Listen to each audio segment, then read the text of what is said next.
For 5 years, the Champions Chess Tour has delivered a spectacle of high-level chess, with some of the biggest prizes the game has seen. Its 6th iteration is no different. With $1.5 million and 12 spots in the Esports World Cup on the line, the best of the best are coming together for the first tour stop of the year. The Chessable Masters. Where is the checkmate coming in? Do you just... Oh, there we go. Oh, What? oh, that was sick from Alireza. In the spotlight, of course, is Magnus Carlsen. He's the undisputed 5-time champion of the CCT, He gets a win. bringing home the tour finals every year since its inception.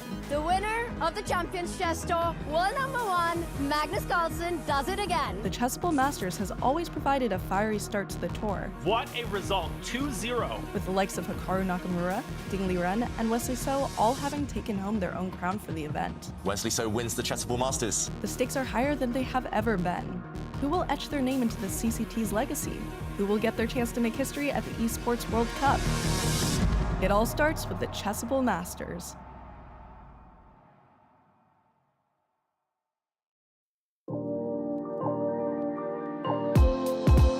Welcome back to another day of the 2025 Chessable Masters as part of the Champions Chess Tour. Grandmaster Armand Hamilton here with my co-host, Women's Grandmaster Dina Belenkaya. Hello, Dina. Welcome to another day. Are you excited to get into the games? Hello, Aman. Hello, everybody. And yes, absolutely thrilled, in fact, to see what is going to happen today, as we have already witnessed so much drama going on in this Chessable Masters. As a reminder, this is a qualification tournament for the first ever Esports World Cup, and some of the big dogs of chess have already been eliminated. I know there's so many strong players that are not with us anymore. We'll let you know exactly all about that in a sec. A reminder, Magnus Carlsen not playing today. Hikaru fans, he is playing today. All right, so we'll get to that, but got to talk about the format. And, you know, after a couple days of commentating, Dina, I feel pretty confident to do it myself, but still, I'm going to let this Chess.com video do the explaining for me. The road to the Esports World Cup starts now. With $1.5 million on the line, the stakes have never been higher. Only 12 players will qualify from the Champions Chess Tour, and with just 2 events to earn points, every move counts. That's why this year's CCT is bigger, bolder, and more intense than ever. All matches are now placed at a blazing fast 10+0 time control, and the playoff bracket has doubled. 16 players will fight for survival instead of just 8. It all starts with a high-stakes 9-round Swiss, where the top 15 advance. But here's the twist. The #1 seed gets first pick in the playoff bracket. The next 7 finishers pick their opponents, setting up a ruthless best-of-2 showdown to claim the final playoff spots. Then it's game on. 8 qualifiers take on 8 invited titans in a double elimination slugfest. Winners bracket matches are best of 4. The lower bracket stays best of 2. And if it's dead even, cue the clutch Armageddon tiebreaker. Every match, every move, every second matters, because only the best make it to the Esports World Cup. The Chessable Masters is here. This is do or die mode. Let's go.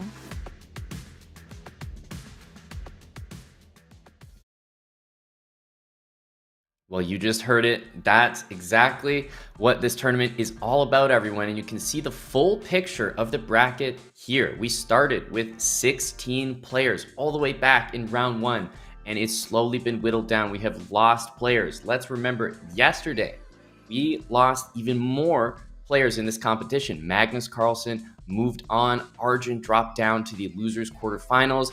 We did lose Fabiano. We did lose Artemiev, Wei Yi.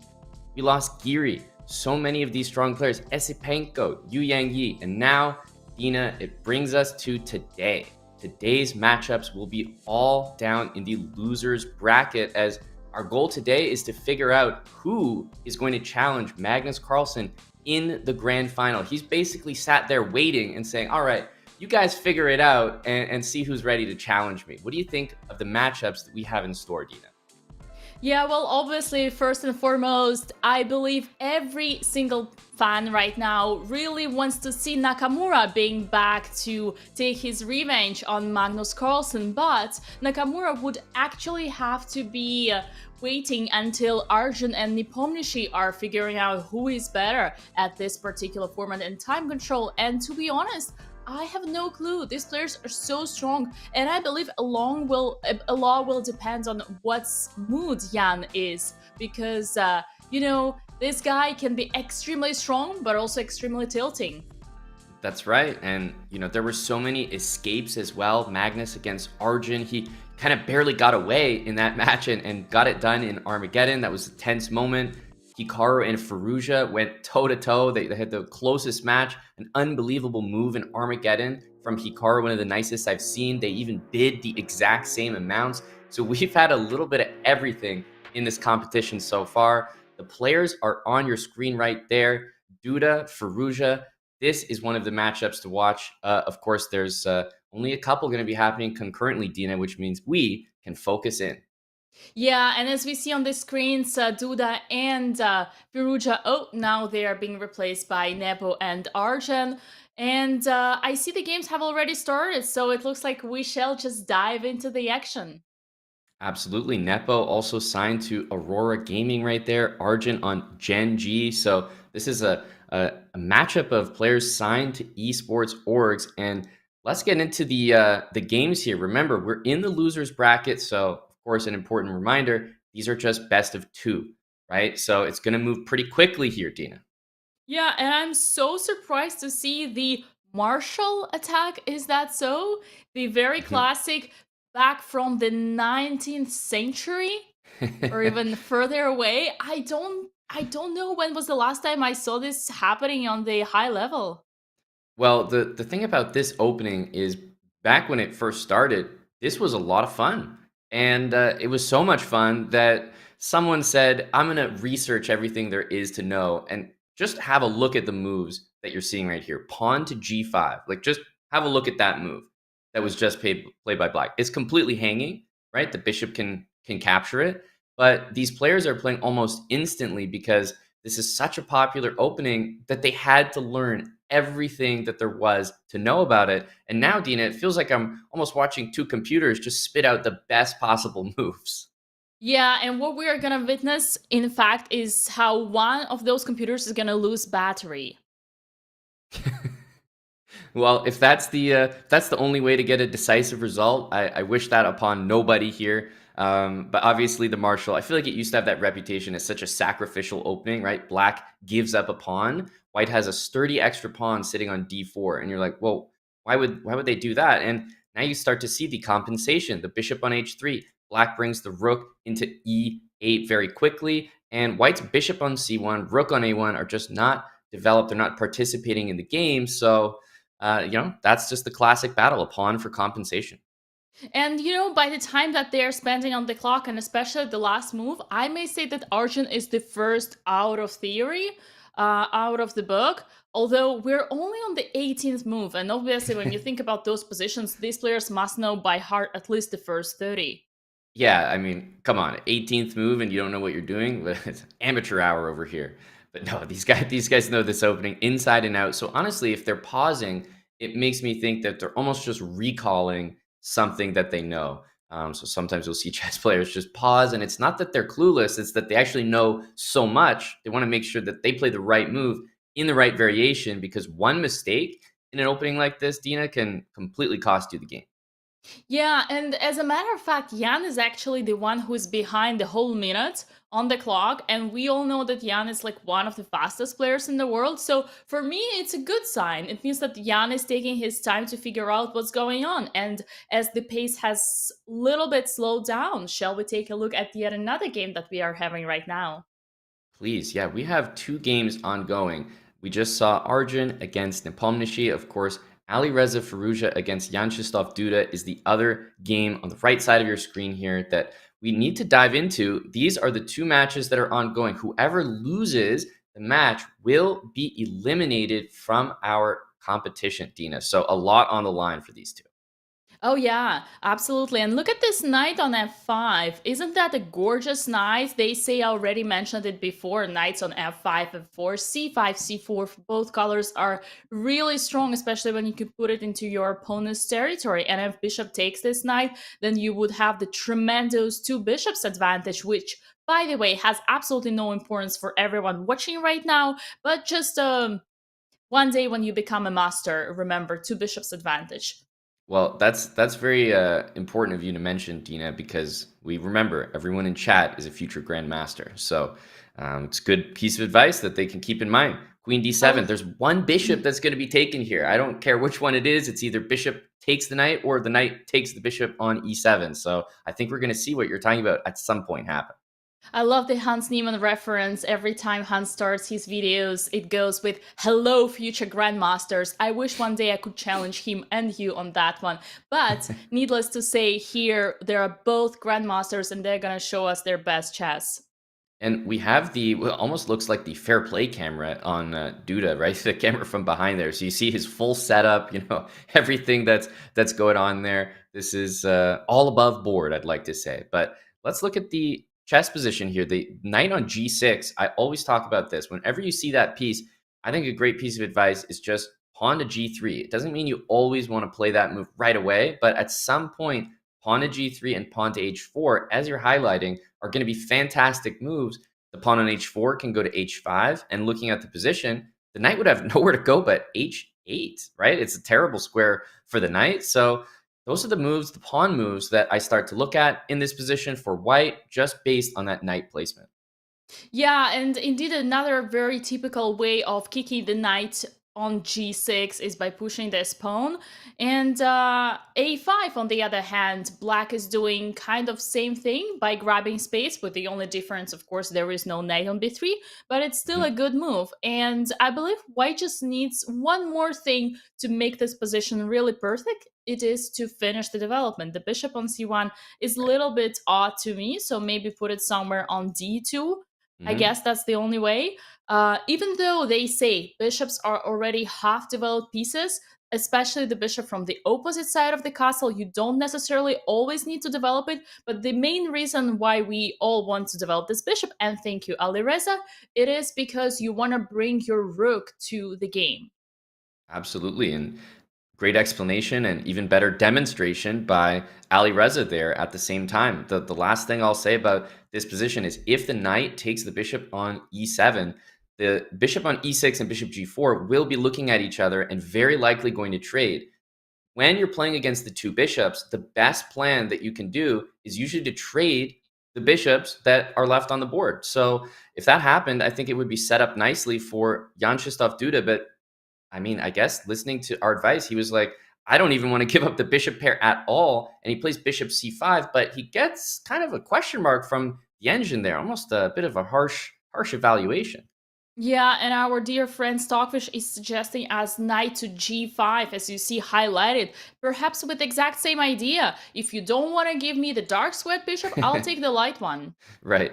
Yeah, at some point, the grandmasters will find a way to get their slight advantage with white, but knight to g5 also drops the e5 pawn. So a lot to calculate. I think it has to do with the queen sliding over to h3 in a line there, as well as potential with knight e7 and sacrifices. Oh, I gotta show that. Put it on the board. Yeah, I'm gonna show you some brilliancy that I just spotted on the go. It is gonna be a knight check and the queen to h7. What a nice way to finish this game. And we already saw a lot of blunders of checkmates in 1 and 2, so maybe. Well, there we go. Let's take a look at our bird's eye view and keep up with our other game. But it definitely looks like if knight g5 is spotted there, you would have to, first of all, be very careful of that. Don't think we'll see it blundered, but it means that white's position will get super aggressive. And back there in Arjun against Nepomniachtchi, Dina, talk about aggression. I'm looking at this position and I'm feeling like black has made quite some progress here because I'm looking at the bishop pinning the knight on f3, and I really like the control of the light squares that Nepo has. Yeah, and the last move, rook takes e3, is apparently not the best, but the position still looks pretty crazy to me. And especially, I do want to highlight that it changed so much with this pawn on d5. Let me just guide you through the moves that we missed, because it looks like a completely different game. Yeah, the light squared bishop on b3 having to trade for the knight on d5, on a general level, I would call that a bit of an achievement in the position. And wow, what a cool move, rook e6 there. With an idea that you cannot take because it's a double attack, and then you would get two pieces for the rook, which are obviously better. We all know that. And then king g7 happened, and here this move, bishop d5, and surprisingly, it is not a red or yellow. It is actually very much blue. Well, I mean, the rook was attacked by the knight, so you kind of had to make that trade. And if we catch up to the current position, we'll basically see that black is all about the light squares, right? So down a pawn still. If you count them up, you'll notice that black is still down a pawn. But look at the queen. Look at the bishop on g4. The quality of the pieces is unmatched. And we were talking about the bishop pair in the other matchup. How about the bishop pair here? I think the bishop on g4 is nearly worth a rook. Yeah, and now that it's on h3, it's actually worth even 2. Yeah, I think bishop h3, I mean, these are just harsh evaluations from the engine. I have to say, most of what Nepo's doing here does make sense to me. And the reason that black has such a good position is you take a look at that dark squared bishop for white, and it's basically a pawn. It just doesn't exist. There's no avenues for that bishop to get out. So we'll see if Nepo can convert this, because I think both players know that black holds a very serious edge here. Yeah, and then the question is he gonna have a second weakness? Because sometimes one weakness is not just enough. We shall see. A lot is going on. Rook e7 hitting the pawn on e3, but it can't really be taken. And I should say as well that black's position with the queen on the board is much better with the queen off the board, because the white king is under a lot of pressure. There's checkmate threats on g2. There's checkmate threats on f1. So you always need to have like a piece blocking or a queen nearby to keep everything protected. A lot of pressure for Arjun to deal with. But Dina, we have seen Arjun escape just about everything in this competition. So I'm past the point of ever doubting him. We'll see what he can do. Yeah, let's take a look at some other games. The only other game that is going on at the same time, as we actually should probably catch up with both. Okay, let's do it. Let's go to the other one. There's been a few moves in that one happening. I think white's king in Arjun's game is something to check up on, but we have a full imbalance here, and this is exciting. We have two bishops against two knights. I default, as a grandmaster, I have to support the bishops here. Dina, are you feeling the same way? Like, white's position just has to be better.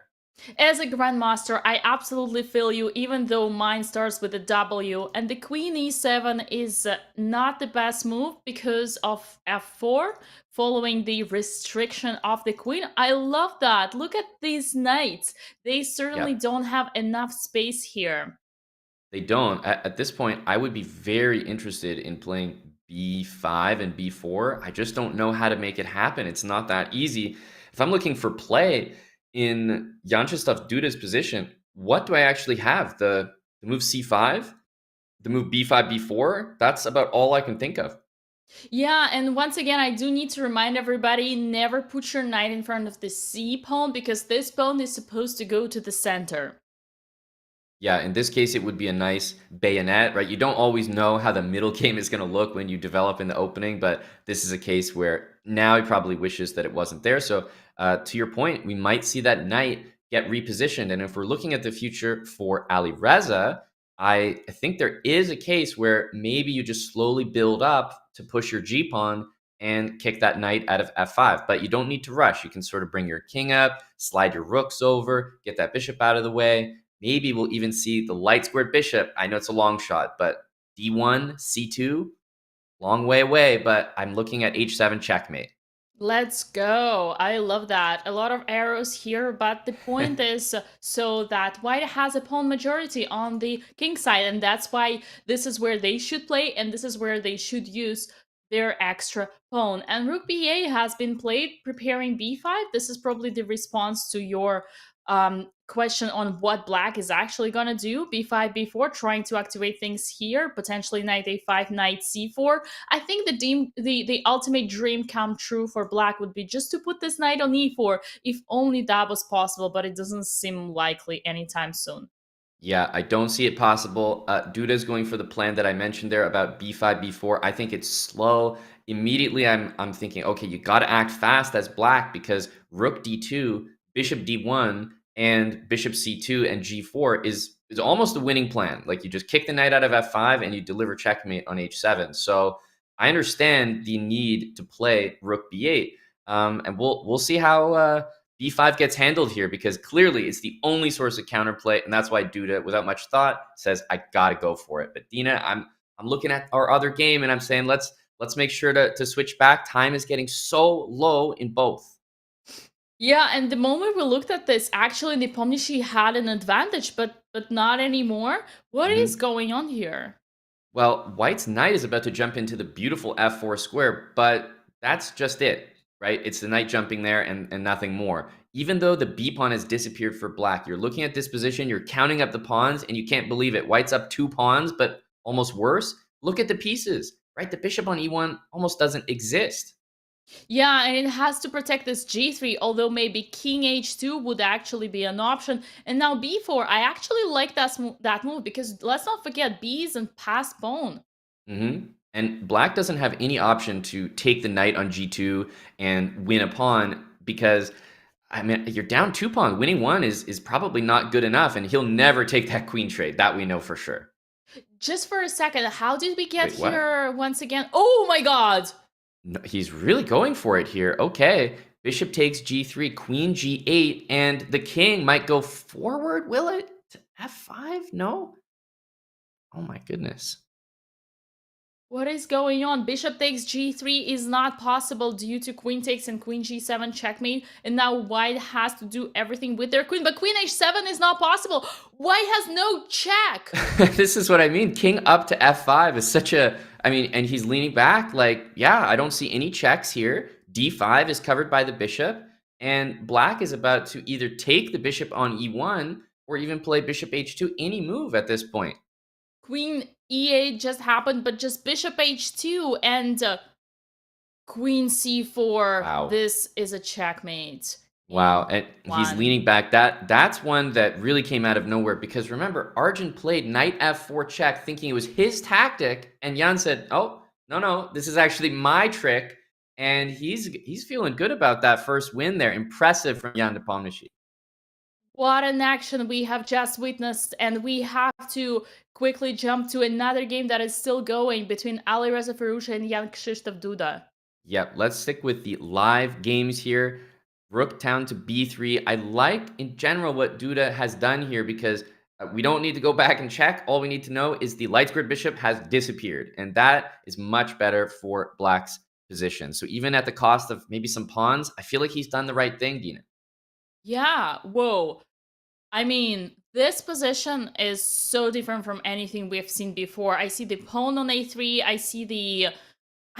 I'm not sure I like white so much anymore just because the position has opened and black managed successfully kind of open things on the queen side, and now the king is a little bit weak. Yeah, and let's not forget the time is a serious factor here. Almost a minute advantage with no increment for Duda, plus the knight. Ooh, queen takes c6 here, so we're going to see a very, very interesting variation develop here. I wonder, is there some perpetual... Well, it looks like white has to sacrifice something on the b1. Alternatively, there would be no checks from the diagonals. Queen c2 has just happened. At first, it looks like white completely stops the threats, such as queen a2, just remove the bishop and control the b1, and then we still have an extra bishop. And you mentioned... I think a really, really unfortunate thing that could happen is bishop g3, and then you make a queen. So he has to play bishop f2 to block the queen on a2 hitting the king. So that's why this position is so tense. You would love to protect f4, but that would have lost the game. Beautifully spotted by Grandmaster Aman Hambledon. And you mentioned time, 30 seconds on the clock for Firouzja, but he's so fast. So that should not be a problem. I'm not worried for him here. Yeah, the bishop goes to g3 nicely, and queen to e2 to maybe defend that h-pawn. But hang on a sec. Queen takes on g4. You have rook b8 check. Getting a trade. It looks like black has lost their advantage. Oh, and it did happen on the board.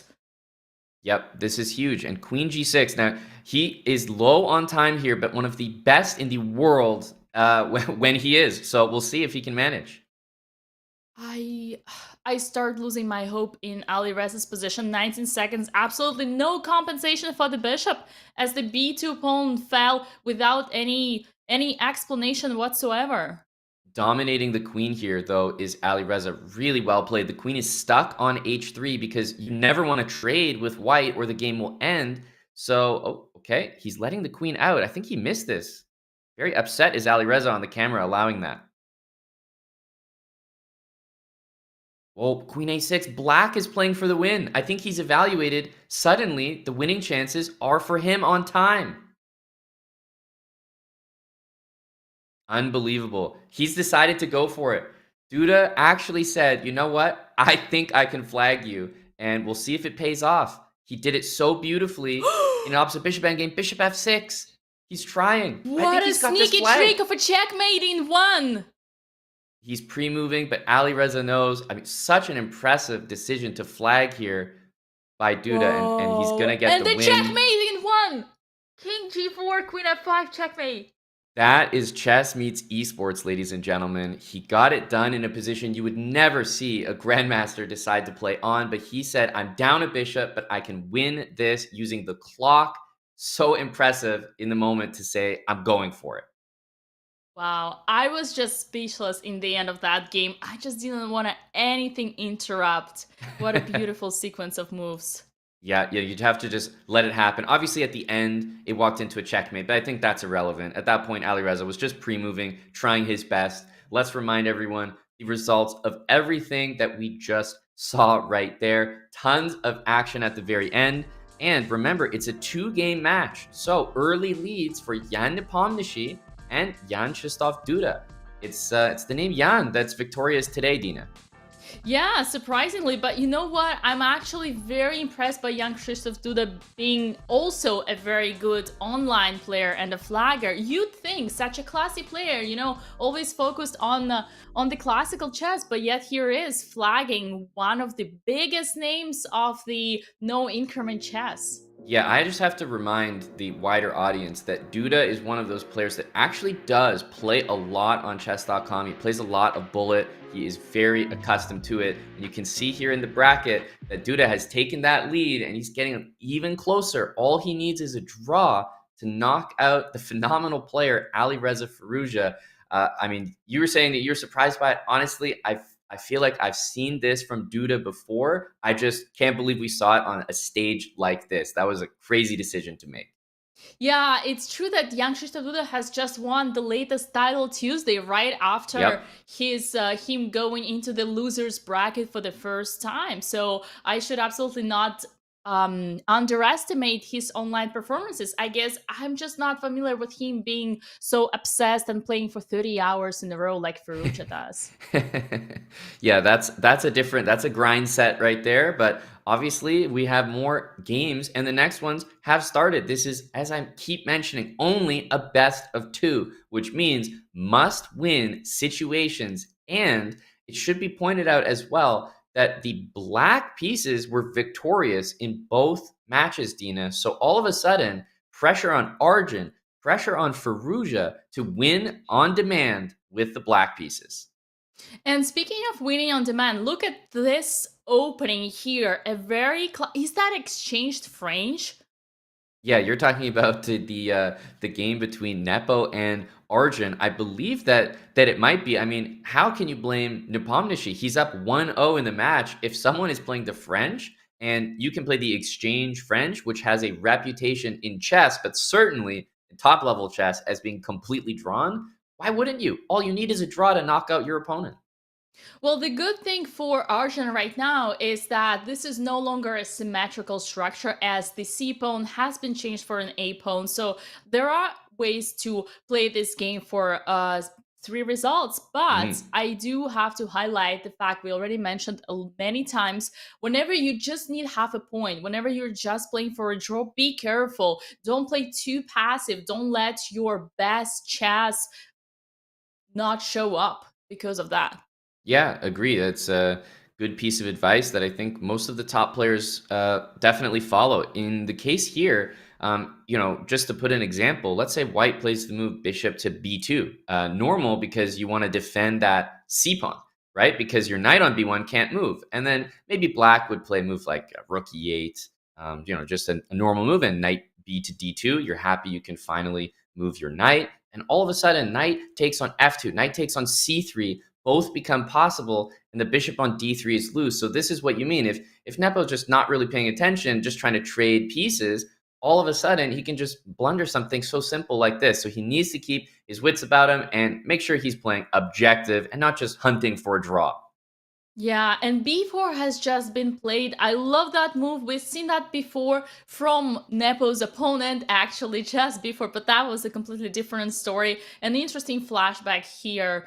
Rook E6, and then the rook is heading towards the king. I love that. That's Yep. the mindset you want to have when you really are in a must-win situation. And I'd like to, I'm waiting for them to come out with the Stockfish chess engine that understands when players have to play for a win, because that was given a question mark, and I'd like to maybe remove it. It feels like that's exactly the type of game that Arjun, representing Gen G here, wants to play, right? Rook over to G6, queen out if possible, bishop sacrificing on H3. I love it.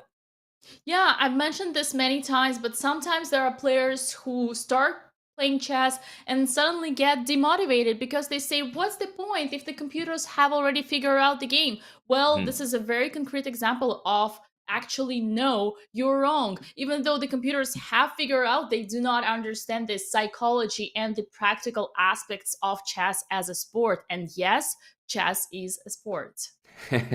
Definitely an esport, as we know from this tournament. Well, let's take a look at our other game, another must-win situation for a very capable player in Alireza Firouzja. This one with Knight G5 definitely looks like he's trying to trade pieces off as the attack is raging. But how about this? I don't think this is a position that most players could handle well, Dina, because there are so many pawns that can take each other. Wouldn't you be tempted to just take everything because it's so tricky to understand when you should take and when you shouldn't? Yeah, usually in those situations, I just try to close things because calculation is not my biggest hue. But listen, I love the opening choice, D4 F5, the Dutch defense. What a better way to start fighting for the win with black pieces than that. A little bit different than the French exchange, right? In terms of reputation, I think the Dutch gives you a little bit more hope, but the Dutch is not really regarded as one of the top openings. So Alireza definitely saying, I'll play something that's a little less common, not played as much, because I know what result I need here. And I can't just play the same, 30 moves of theory that my opponent will know. So I definitely like that decision. The Bishop's Fianchetto, it kind of reminds you a little bit of like a King's Indian formation for black. But the bishop on h2 provides some pretty nice defense. So with all the pressure in the center, Dina, I don't think that Alireza is going to be able to just play g5, g4 and launch an attack because the center is going to be wide open. Yeah, and even like e4 is not really possible because then, as you mentioned, you would actually open this bishop and then the d6 pawn is gonna fall. So it looks like white has handled perfectly this opening so far. Yep. Well, it looks like a moment where he needs to make a decision, right? He can't just sit there with the tension, and he does play e4. And I think mainly he plays it because he doesn't want to sit there with the option of all the pawns to be captured. Yeah, well, indeed, right now d6 doesn't necessarily um, looks like it's possible to be taken because, as we all know, rook and a pawn are not worth two pieces, even That's though right. by math it's 6 versus 6, but two pieces are usually better unless it's a real endgame stage. So no bishop takes, no winning a pawn on d6 right now, but Mhm. the really nice knight to c4. That's what I love seeing. Look at this beautiful knights in the heart, no, in the soul of your opponent.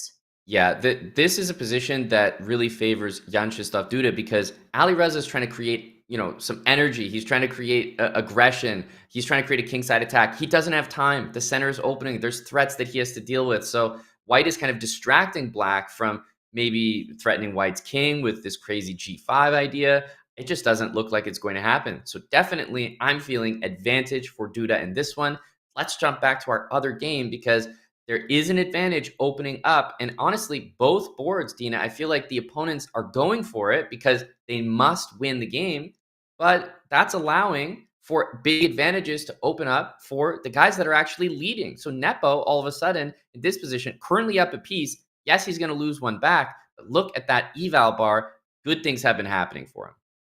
Oh no, what is going on in this position? This beautiful rook on a5, in a way, because it attacks, but it also protects. But the rook on b6 is so awkward, and it is attacking, but then under d5 all the way. And now the queen is attacked. If you want to be a little bit more concrete, let's say the queen is going to move somewhere, like, for example, queen d1. And then after you take the knight, there is queen b3. And if you move the king, there are certain knight jumps over here. I don't know how dangerous they are, but I certainly love all the options that white has right now. They can also put the queen. Oh, queen e2 has just happened, and f takes e4, queen c4, almost the same way, but better because just simple rook to a1, doubling the rooks on the a file.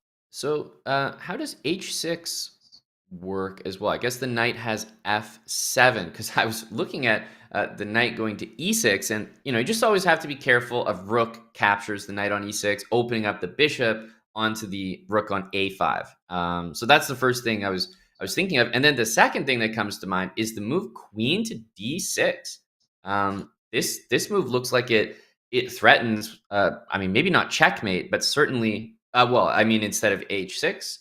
Yeah. Just kind of threatens to go down to h2 in a bad way. And if the pawn goes to g3, I'm a little bit nervous about my light squares a little bit. So I wonder if Arjun is going to try to provoke things with either h6 or queen d6. Let's see what he decides. And h6 did happen, followed by knight e6? What? Is that not a blunder? Because the bishop on g6 is attacked. Yeah, it's playable for white, but still, I think the main reason that Nepo's going for this, and this is really smart by him, is Arjun calculated it well. I think he improved his position, but Nepo only needs a draw, right? So this is exactly what he wants. He traded a bunch of pieces. Yes, he might have dropped a pawn on c3, but he was already ahead a pawn. So he's happy to just have things go back to equal material with tons of trades. I think that's just very clever from Nepo, understanding the match situation. Yeah, and there is always in the air some very sneaky bishop sacrificing itself on h6, and after queen takes and king g8, there could be a very beautiful perpetual, which would just lead to the end of the match. Not right now because of king fa, but in the air, certainly something to look after, and rook d1 has just happened on the board. Yeah, I really like that point.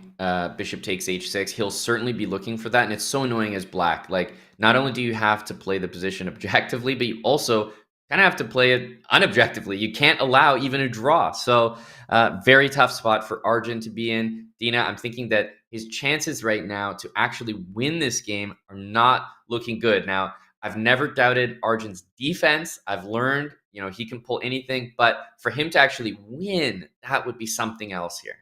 Yeah, and perhaps it's time for us to take a look at Jan Krzysztof Duda and Alireza Firouzja, because once again, Alireza also needs to win, and he's nowhere better in this situation. In the end game, white has two bishops. The position is still closed simply because there is only one open file. That is how you define the open versus closed position. But there is a huge potential of having multiple pawn breaks and opening things up. And that's where the bishops would be really strong. And plus, the only open file is actually in white's possession. I simply do not see any potential here for Alireza to create a fight.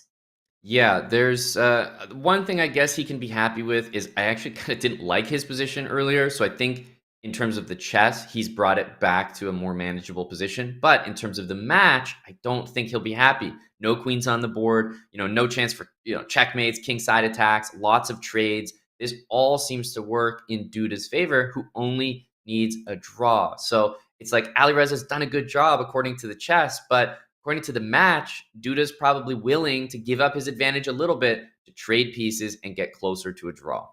And I love this b4 move, especially calling for the memes of the en passant, the everyone's favorite move. And after rook takes b3, we see that both files are now in white's possession and the b7 pawn is attacked. Yes, there is an a3 pawn, but again, with every single trade, white is the one who is closer and closer to secure the win in this matchup.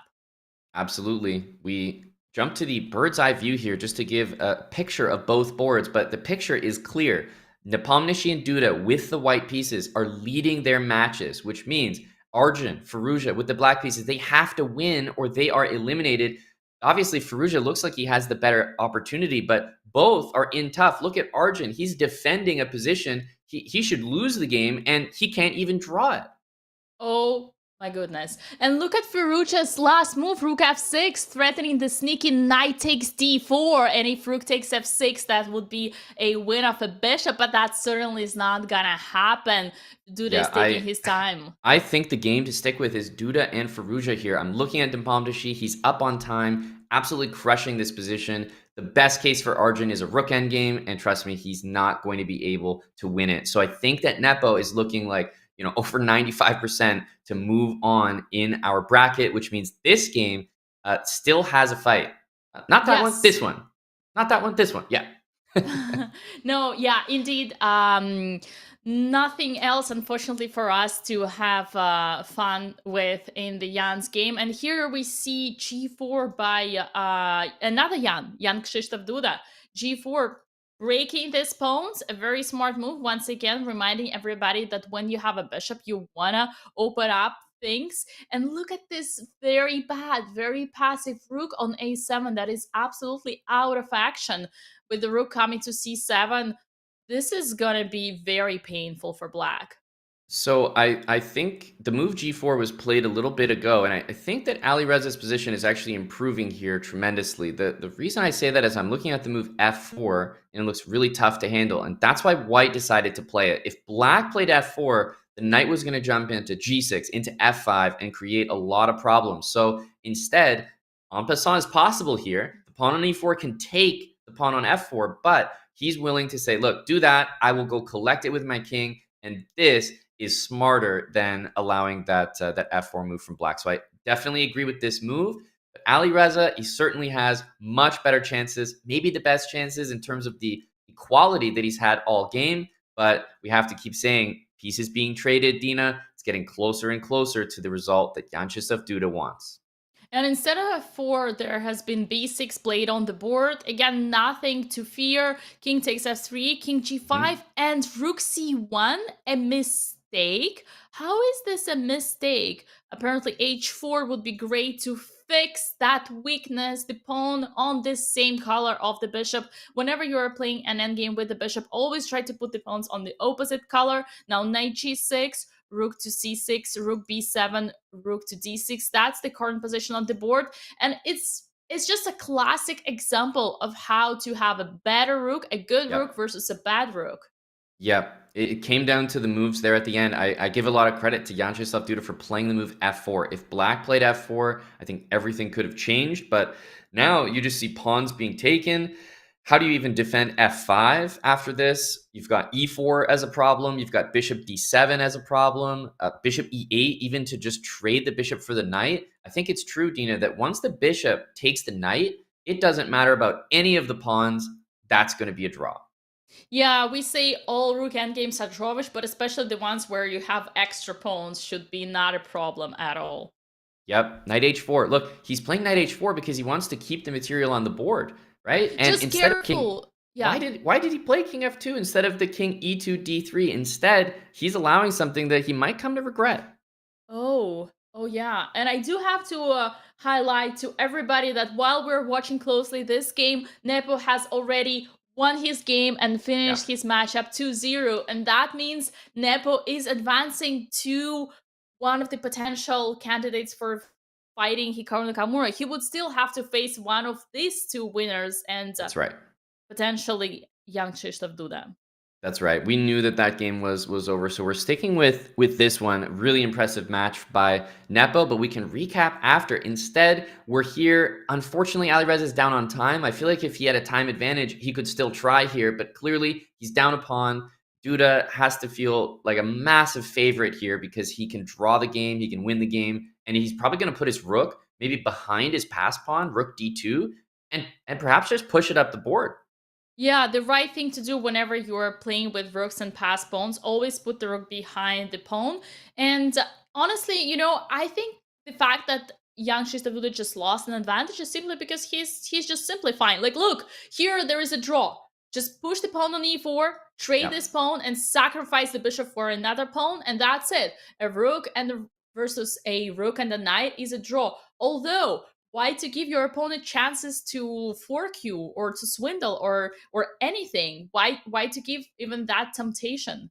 Yeah, and do not pay attention that much to the evaluation bar here, guys. You're probably going to see it swing a lot. Duda is maybe going to miss a bunch of wins because he realizes he can draw, and Alireza is probably going to allow a bunch of wins because he needs to play, you know, some very, very risky moves just to not draw the game.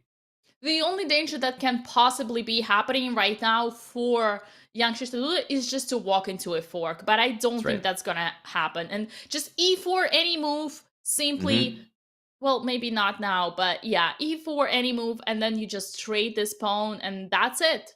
Game over. I agree. This looks very, very convincing here. Really just a masterclass from Duda in this match, but certainly in this game, making sure to never allow his opponent those chances to create an attack, got the queens traded, and I feel like he handled the match situation very well. Yeah, and I'm just here for e4, you know, at this point. Trading off that last pawn, and yeah, I was going to say probably going to just try to take the f5 pawn. Okay, checkmate works as well. Bishop e6 and rook down. That's a checkmate. Almost. Yeah, that's definitely good enough here. And yeah, he is at this point just going to resign. And the reason is because at that point, it was going to be a Czech festival for the white rook. And that's a win. Jan Krzysztof Duda takes out Alireza Firouzja. Very, very impressed with that right there. And Dina, we just saw two players, Jan Nepomniachtchi and Jan Krzysztof Duda, never look back. They won the first game, and it felt like there was no hope for their opponents. I can stop myself from making this very nice joke about how two Jans are gonna figure out who's gonna be a better Jan. Well, it writes itself. Let's remind people of that Jan matchup, right? Let's take a look at our bracket after those results. There will be no Armageddons. It was just a clean 2-0 sweep in the losers bracket. That means we are losing Genji Arjun. We are losing Alireza Firouzja, and it will be Nepomniachtchi. It will be Duda in the losers semi-final. And of course, Dina, you have Hikaru Nakamura wait for either player, right? He's probably been sitting back watching the action this morning and waiting to see how things work out. So there you go. That is exactly what we've got coming up next. Nepo and Duda. It will still be just the 2-game match, best of 2. I wonder if we're going to see an Armageddon in that one. But before we get into that, I mean, Chess.com has got me doing this. Fine, I'll say it. I'm talking about Magnus's genes again. Yes, when Magnus Carlsen was unpaired in the 9th round of December's World Rapid and Blitz Championships, of course, the world #1 and his infamous genes took over the chess world. Now he's putting them up for auction, and all the proceeds are going to Big Brothers Big Sisters charity to support youth mentorship at chess clinics, community events, and beyond, which will enrich the lives of young people through the game of chess. The auction is running this week, so if you want to claim this iconic piece of chess history, head over to the auction, go.chess.com/genes auction, or use !auction in chat. I hope that's the last time I have to say this. Guys, we will be right back with Nepo against Jan Krzysztof Duda.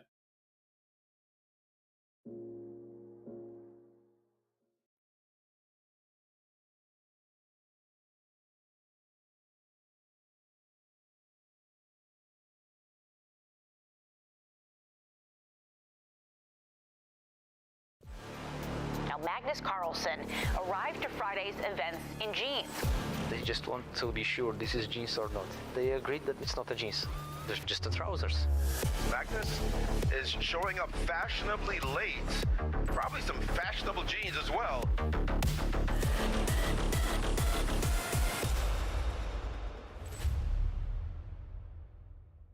Levon, have you ever lied about opening preparation in post-game interviews or such? It would be more appropriate to ask if I ever say the truth. Yeah, I lied many times. True. I don't have any plan. Levon's a genius when playing lie detector chess. No, Levon is not a genius. I'm an idiot. True. Do you think chess players should get more attention compared to the streamers? Yes. True. I agree. Did some of your fashion choices in terms of shirts come with cruel intentions of like disturbing opponents, or is it just a choice for yourself? Sometimes. Sometimes. True. Wow. I didn't think that was true, but what do I know? We all have our skeletons. Do you think you've achieved as much as you could in chess? No. Are you satisfied with your career overall? Yes. So the answer to the first question was true, and the second was also true. Yeah, but I assumed so. Levon is like the most, I mean, I've been like looking over this guy's shoulder. This is like the most stable. He's like just dialed in on a truth train right now. Yeah. You're on a truth train. This is amazing. A few small lies, huh? A few small lies, but like this is like the most stable I've seen of anyone. Yeah. Levon, do you think you should have become world champion? Yes. Yes, true.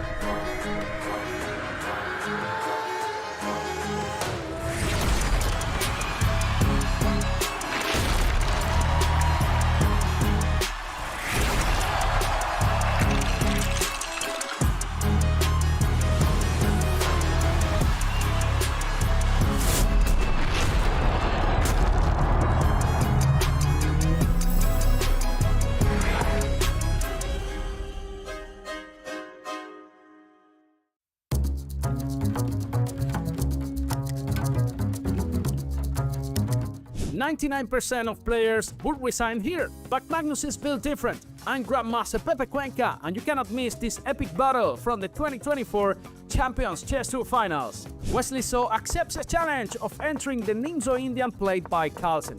Bishop e2 is a more solid approach, protecting f3. Magnus needs to win, so he goes all in with a hyper-aggressive line, but Wesley drops a pawn on the position. After e5, White's plan is simple: 91, f3, and steal that juicy f-pawn like a Grandmaster thief. And then boom, knight d4 hits the board like a cold shower. After this sequence of moves, where Black's pawn structure is destroyed, the final guest arrives at the party. Black needs to counter-attack with rook to g8, targeting g2. But after knight g3, he's forced to sack the exchange like an amateur streamer trying to look cool. Otherwise, f5 falls. Magnus is down a full exchange, but this man doesn't quit. b5 makes sense, fixing c7. Meanwhile, after knight takes g3, it was Wesley's moment to shine. He could have played f6 followed by b6, and the pawn chain would be shattered like my blitz raiding after a tilt. Instead, he played rook to e1, and now he needed to be precise with king to h2 followed by rook b4 and rook to c1. But guess what? Rook a1 happened, and suddenly it's not that easy anymore. And here comes the plot twist with h3. Magnus is setting up a mating net out of nowhere. After g8, g3 and rook b1 would be game over. I don't want your rook, buddy. I want my knight supporting g3. And then Wesley plays f7, the fatal blunder. Magnus doesn't even blink. He plays h takes g2, threatening g3 followed by rook b1. With king to f3, black is threatening king f2. And after king to g1, white just gives up. Game over. Magnus Carlsen, the master of comebacks, the king of resilience.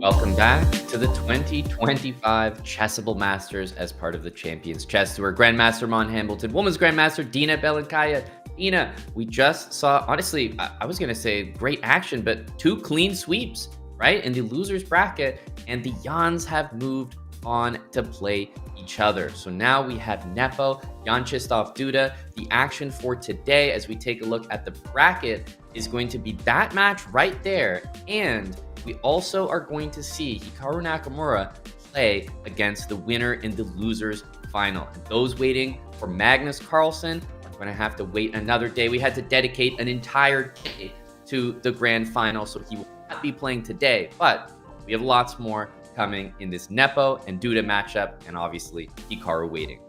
And we already see on the screens both Jans getting ready for their matchup. I am such a big fan of Jan Nepomniachtchi's background. I think this posture with this little wings is the ultimate meme of the Chessable Masters 2025. The game is about to begin, and I'm here for it. You mentioned, Aman, how exciting and in a way unpredictable were the first 2 matchups. Such a clear cut, I say, by both Jans. I mean, who would have guessed? No draws whatsoever. Yeah, not just no draws, but not even a win on both sides, and maybe an Armageddon matchup. As we get into the action, the game is underway, and there's only one match to focus on, Dina, so our attention will be fully here on this match. It is a best of 2. Have to keep reminding everybody that getting out to that first game victory can honestly shift the entire match right away. All you would need is a draw after that. So I think there's a lot of importance placed on this very first game here. Yeah, and we see a very slow start, I may say, a very composition symmetrical. Is that a d3? That is the Italian Gioco Piano, of course. And then, every single piece is on the board. It's all gonna be about how much you can control your center, but also maybe advance on this side. So far, I would say I prefer white simply because not just because they just got it to like a bishop pair, but this beautiful connect 4. Look at this, Aman. Yeah, into the center, a great thing to do right after you win the bishop pair is to open things up. And so I think if you take that move back 1 square, okay, he plays it anyway, but I was going to say if you take the move d4 back, I was concerned that black was going to play c5 and prevent d4 forever. And then the bishops would not do that well in a closed position. But Duda for sure understands that a closed position is in his favor with the knights on the board and plays it anyway. So I really like the move c5. He's trying to say bishop on b3 pretty much doesn't exist anymore. Yeah, and now black is threatening c takes b4 with an idea of a takes b4. It would just be a rook blunder. So white has to do something, but also d4 pawn is in the air. So either you capture or you push the d5. That would be my suggestion. And then you really want to kind of fast bishop b2 so that your rook is protected and potentially some attack on the e5 or on this diagonal. Again, unless you're playing d5, because then you would want this bishop here. Yeah, the one thing I'll say about the dark squared bishop is that I'm concerned about putting it on b2 in some cases because the knight jumps into f4 and then maybe black can get some pretty nice attack going on the white king. So maybe this capture in the center is keeping that in mind. I don't want to just close the game and allow black to start to push on the king side. Instead, decides to take and open things up a little bit for the bishops, but I'm still looking at that bishop on b3, and it is not happy. Yeah, and instead Black decided to take with the knight back, so no more dangerous knight f4. And now White took back, which I'm surprised, but probably because both pawns were attacked. And Queen c2, so the position is opening a little bit up. And the rook is gonna come to d1, taking the open file. I somewhat still prefer White. I see the evil bar is on the Black side. Aman, fill me in. Yeah, I do not really like White's position at all here. One thing that concerns me, and it will take some time, is a knight on d4. Now, that's a long shot, but it's nice to imagine in chess where you want your pieces to go, because then that can help you visualize how they can get there. I wasn't sure about whether he would capture this pawn or not, to be honest, because I think that Black's position is also a little bit weak now, right? Yeah. Wait, hang on a sec. So he took on e5 instead of a3. Now, that's remarkable. I did not expect that. I thought that maybe he would just take on a3, and then the double pawns for Black on b6 and b7. Yeah, Black is better, according to the evaluation. He's up material, but I thought the double pawns would be compensation. Instead, now there's a pass pawn on a3. I don't know if he's getting it back.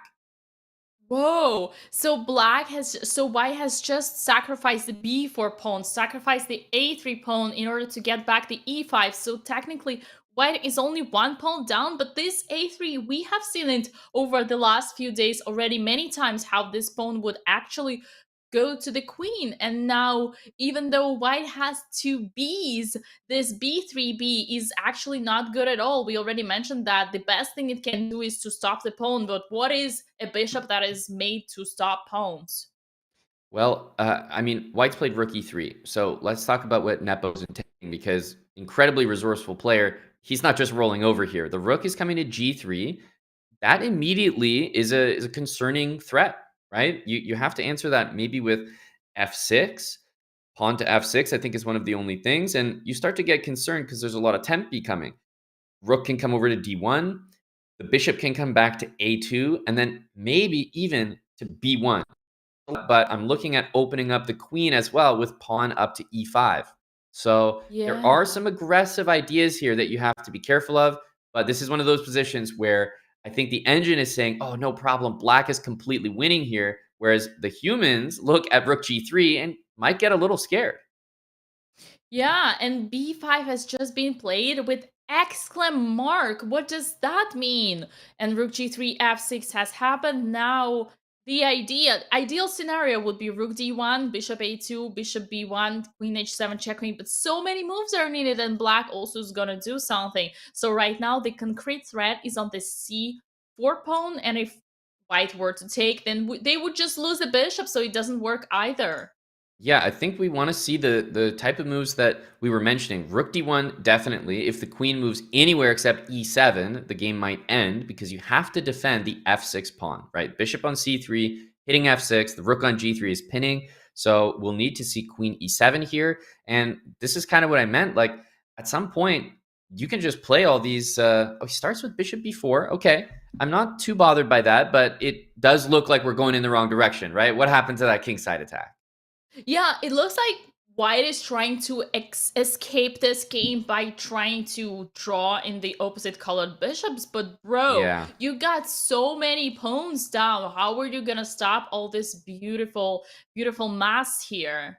Yeah, the queen's going to move to e3, though, and I think that's key, threatening the h6 pawn. Otherwise, if the queen moved anywhere else, I think we would see pawn to a2. And that pawn defended by the bishop, impossible to deal with. But I do see what Jan's doing. He's trying to say that in this position, he's going to take a3. The two b pawns are going to be blockaded. And honestly, White kind of has 4 against 3 with opposite bishops and maybe a little bit of a kingside attack. So I do understand what he's going for with this bishop b4 move. He's definitely bailing out of his attack a little bit, but he's hoping to get that very annoying a pawn off the board. So if I understand things correctly, this is the only threat that you have. And if I were just to defend the g7, isn't my a2 pawn would just be... I mean, the answer is yes, right? The engine even backs that up, but I think it's so hard for humans to just allow the crazy attack. Like, you start to feel like if you miss something, you might just lose the game. So most of the time, the human players are just going to default to a safer option. Yeah, and in the game, it did not happen as we see b takes c4, attacking the bishop. Now, bishop takes c4, and it almost looks like white is back to the game. Queen d4, lots of tactics in the air. Bishop e6 check, not the best, but rook takes e6. I think that this may have been the move that, I mean, may have been considered incorrectly, just because the queen on d4, right, is hitting the bishop and the rook. So the threat is still there. The pieces are still forked. So that's why he felt that he could play rook takes e6. Honestly, knight takes was very, very logical, right? The knight on c5 is hanging. Why not take it away? But instead, he's going for this move because I think he feels like if he takes on e4, he can only be better. Yeah, and now the rook was attacked and it's taking the pawn, which is great news for white because there is no longer potential second queen for your opponents. And now here we are in this endgame. Things have absolutely calmed down a little bit with the knight on c5, both helping your pawn to promote and also attacking the e4. Right now the knight is attacked though, but what about just simple b6? Isn't black just better here? I'm not sure. I mean, the pawns are equal. So I feel like knight takes e4, queen c8, and rook g7 is what I'm looking at. I just want to make sure that there's, if maybe it could be a draw or something. Not sure if there's even a potential checkmate. Yes, you're hitting the b7 pawn, but also the rook on g3 is being hit. So you can't really just go take that pawn. But yeah, I was looking at king h7 after queen check, and then have to check. Rook takes g7. It might be like a perpetual check. It might be something better. But yeah, queen c8, king h7, and rook takes g7 was what I was looking at. He says no, rook e3, and queen c8 is there. Yep. Well, rook e3 on the board, queen c8 is a threat. How do we stop it? Yeah, queen c8 looks like a problem. You can move your king, but you obviously wouldn't want to move it to h7, walking into the pin. Although, I guess it's playable. It definitely feels wrong to me, but the more I look at it, it is possible to play king h7 because pawn to f3 will drop the rook on e3. Nicely done. Sacrificing the nothing. Well, yeah, I was just saying if pawn to f3 now, yeah. It wouldn't be possible. And if you play rook takes e4 first, black could take back with the queen. Yeah. So that means a clear pawn for Jan Krzysztof Duda. Good thing is that this is only game number 1. So yeah, I also don't think that this is that easy to play. Black's king is not the most safe, and the bishop will do a good job as long as queens are on the board. So you're definitely going to see that Nepomniachtchi is interested in keeping the queens on. I think that should be obvious due to the fact that black has an extra pawn. You don't really want to be trading when you're down material. But also, in terms of the king safety, I think that you have some pressure here as long as you keep the queens alive. Yeah, an interesting point, actually. I would suggest, what if black, like, let's say black tries to trade rooks with an idea that a queen and a knight are actually better than a queen and a bishop. Wouldn't that help black? I think almost any trade here would help black. That's the way that I feel about the position. And after queen d3, I guess he's trying to tie the pieces up here. Yeah, and queen c3, we have seen the moment you said it that black is actually offering queen trades over and over again, and that's logical because, as we mentioned, the king is more in danger. Is there rook d7? Now I'm eating my words here. I'm looking at takes and rook d7, bishop f8, and rook takes b7 are a threat. So at this point, as black, I'm probably going to stop bishop f8 from a safety perspective. And then maybe the game just becomes a draw there. Oh, I see your point. Yeah, that's a buzzkill, but hey, even if this game finishes in a draw, Jan Krzysztof Duda would have white next game. But look at b5. He says no. That's a fight. That's a move that's looking for a fight. I thought maybe we would see that bishop f8 move, but no. He says he doesn't really believe it. and he's going rook to b7, and I think trying to play bishop b2, bishop b4, attack the knight, and then just take the pawn afterwards. So I think he's basically at this point trying to ensure that this game is a draw rather than play a position where, yeah, and here we go. I think we will have maybe rook c6 would be the quickest draw, and he's probably just deciding whether he wants to do that. Let's see. Well, there are still a little bit of hopes here and there, but now rook takes b5 is gonna be a draw indeed. Ooh, rook e5 after rook takes b5, I think that almost might have lost the game, I think. That's kind of a crafty trap there at the end. Wow, and f4 has been played. Rook e4 attacking the f4 threat. Jan Nepomniachtchi does not fall for that trap that I actually fell myself. And now the knight on c6 is attacked, and hopefully rook b5 finally. Although knight d4? Whoa! What? I think this is the same idea, rook c4, that we just looked at, but Nepo is probably saying to himself, hang on a sec, you know, can this really work? Rook c7, b4. The problem is, as you're indicating, the bishop cannot really get back to defend that pawn, but the rook can go to b7. He can take it. You know, points to Jan Krzysztof Duda to, you know, for ending up ahead a pawn here. But at this level, and especially with the time advantage, I think Nepo is feeling like this is a draw he can make. Yeah, and I love how fast these players are making these moves, as if they studied this from the start to finish, every single book on the rook endgames, as if they know the exact way of how to squeeze the water out of stone. My favorite is watching Nepomniachtchi when the position is a draw, because he always looks like completely bored. He looks offended that his opponent is playing on, and it doesn't change. So it's always entertaining to watch his expressions. I love this. And rook e3, careful, rook e4. Careful, careful. Yep, that's a good point. That's a good point. Nepo would definitely be extremely upset to allow that. Now rook a3, I guess, or king e4. Trying to put the pressure. f4. Ooh, and if pawn takes, then rook f4, and now the king is cut. It is cut off. I think that the black king is going to have a little bit of difficulty getting where it needs to go, h4, but I like the attempt from Duda. And you know what, Dina? If he didn't attempt to do this and kept shuffling, he'd also risk losing at some point, right? Because he's quite low on time. So I think this is a great opportunity. Yep. And now the question is, how is... Oh, yeah. I was just gonna say, how is black gonna bring the king? And the only way would be to play rook f5, but unfortunately... Well, putting the rook back and then pushing the pawn, but then rook b3 attacking the... Oh, and then... Oh...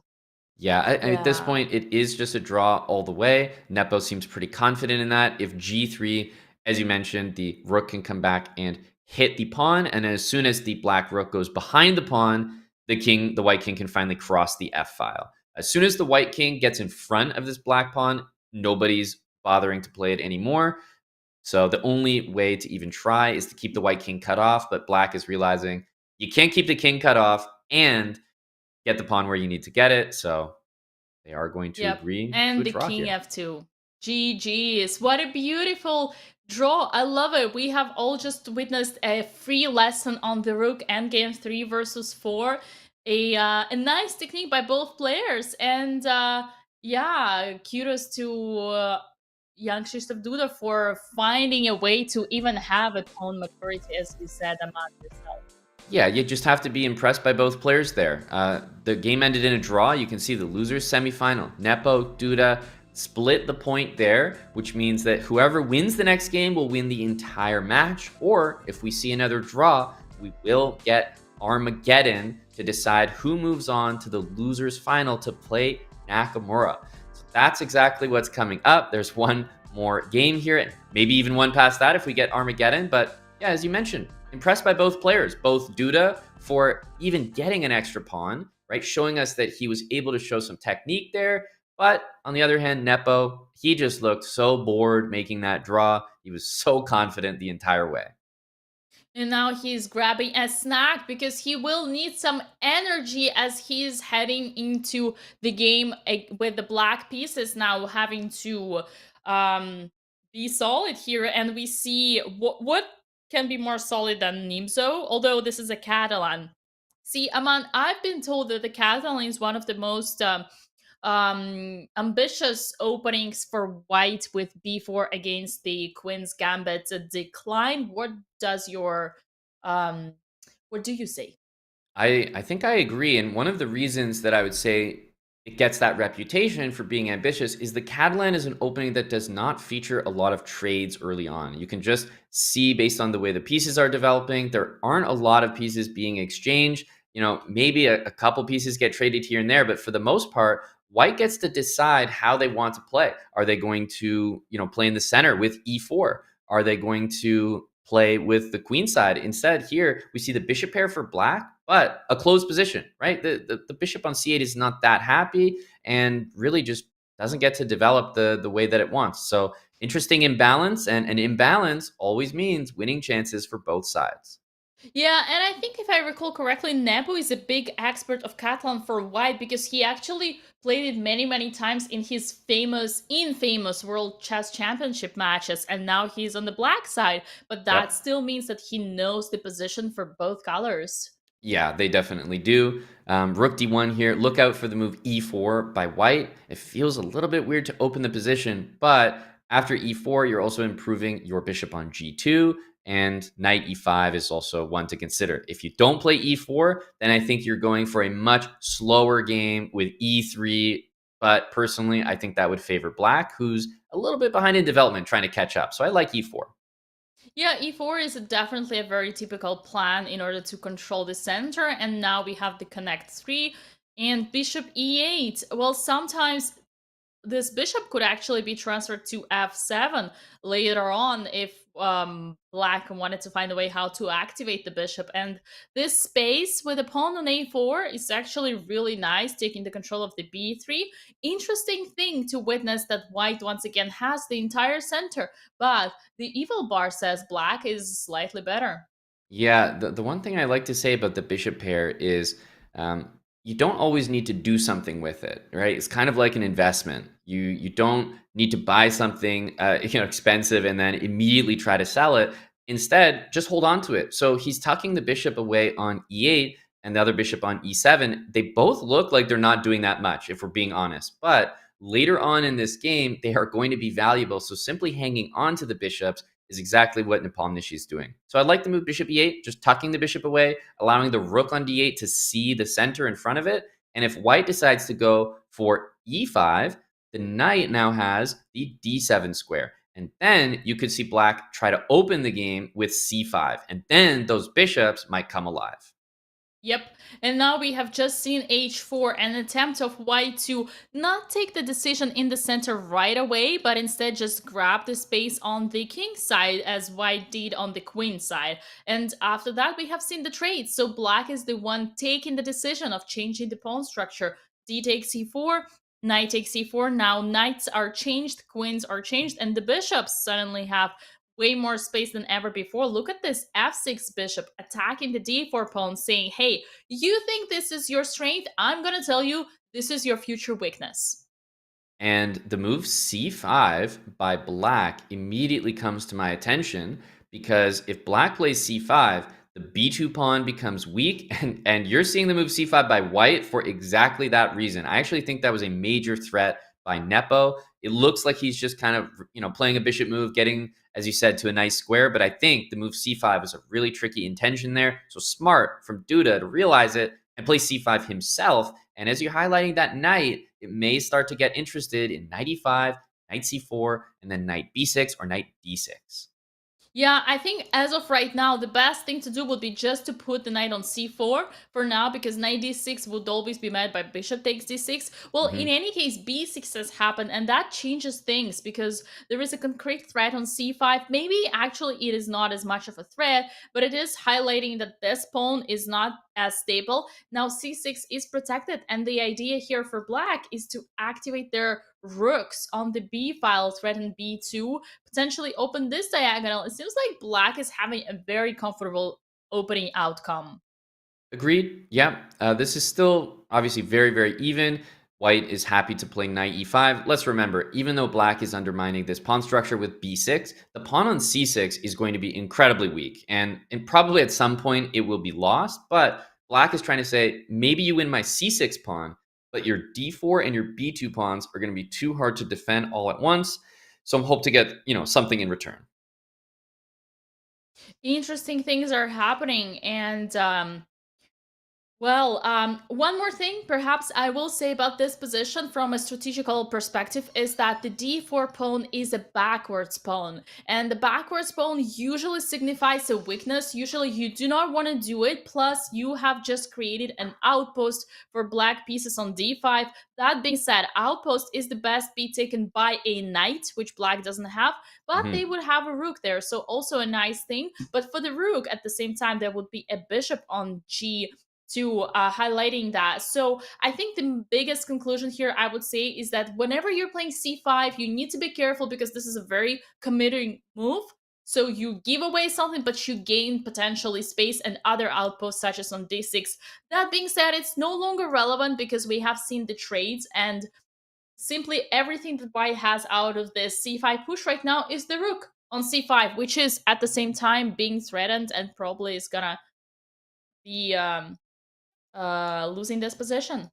So we talked about the different weaknesses, b2, d4, and c6, and how black would be targeting b2, d4. White can obviously target c6. Since we know that both players are attempting these plans, I think we can conclude just slightly from this position that black is doing a better job at executing. White doesn't have enough pressure on c6 at the moment, and even if he wins the c6 pawn, black might just trade away the bishop on e8 that's not really doing anything right now. So I like what Nepo has done. Obviously, there's way more pressure on d4 and b2 than white has on c6 at the moment. Taking on c5 is a threat. And if you capture the rook on b5, you are going to take the one weakness on c6 and just remove it, right? The pawn can always take back and then play b4. So let's see if he wants to take immediately with the pawn. Kind of makes a face there. I think he was really shocked that he even decided to do that, and the engine agrees. Yeah, and now black has a choice, either going directly for our favorite isolated pawn structure or changing the queens first. But now this is meant by bishop f8, f1 on purpose so that the pawn on c6 stays there. Interesting thing is that even after queen trade and the pawn on c6, this is a plot. Whoa. This looks a little bit weird. Knight c4, bishop d4, and what comes next? Knight d6 and bishop b5. I guess knight d6, bishop b5, and perhaps we might get a position where both players take the respective a pawns, and it's kind of 4 pawns for black and a bishop against a knight. So I could see something like that happening. Bishop b5 here by white, especially because you're behind in the position. I feel like that's the move that you got to go for. Well, lots of things have changed, and I barely managed to, follow the moves, and now we're in a completely different situation. I do have to say, and the pawn fell. Well, yeah, both. Like, if white plays knight back to c3, this is what I was talking about, 4 against 3 with bishop against knight. White's king can't really leave the f2 pawn, so there's no risk of white running over to help the knight over there. So I think what we will see, most likely, is that the a pawns disappear. The time advantage is significant, an extra pawn for Nepo. I cannot say that this is a winning advantage yet, but I can definitely say that it seems to me like Nepo is the only one that can end the match right here. Absolutely, and if we were to compare this endgame with the one we have seen just before in the game number 1, where Jan Krzysztof Duda had the majority side of the pawns, this one particularly definitely has way more winning chances for Jan Nepomniachtchi, and that's definitely great news because he's got all the time, as you mentioned, he's got the entire more than 3 minutes up on the clock. And look at these pawns. Another thing that I do want to highlight is that Black's bishop is on the c5, is on the dark square. It's dark squared bishop, and all the pawns on the same color. So the bishop will have easier job to attack those pawns were white king to get activated. Yeah, and this is an important point. The bishop is going to show its strength in this endgame if the A pawns remain on the board. So if the white king kind of goes, let's say king e2, king d3, king c4, Black's bishop is going to probably go down to f2, take all those pawns, lose the A pawn, and it's such a strong piece at being on both sides of the board at once. Yeah, and that's due to the fact that whenever you're playing a bishop versus knight endgame, once again, bishop is always going to be stronger simply because it has faster maneuvers from one side of the board to another. So at the same time, it can stop your pass pawn and attack and help you its own pass pawn. But right now, the pawns are being traded. But he's looking at bishop d4. That's why there's a big think there, because bishop d4, the only way to save your trapped knight is if you play king d3, but then that loses almost all your kingside pawns. So this is why he was pausing there. You do not have to take that pawn right away. And I mentioned the power of the bishop. If the A pawn remains on the board, this is what the bishop wants. You want to trade your pawns on one side for the other. White has an A pawn, but who cares? The bishop can defend the A pawn from a7, from f2. Like, it can stretch the entire board. So definitely advantage for Nepo here. Let's see if he can convert. And there was this knight d4 with the idea knight e6 fork that would slow a little bit things down, but obviously wouldn't change things tremendously, but no longer happening. Now bishop b6, again knight e6, trying to get at least one pawn back, still one pawn down and two pass pawns, definitely something that's not in white's favor. Yeah, the king will go to g4 here, and I think you're just seeing the absolute domination. There's something really interesting. You can play knight takes g7 and knight takes f5, and he does not take that because there is going to be a situation where the white king tries to run to that corner. You've got it, and the bishop on a7 covers an important square that king is going to need. So I think that's really, really crucial.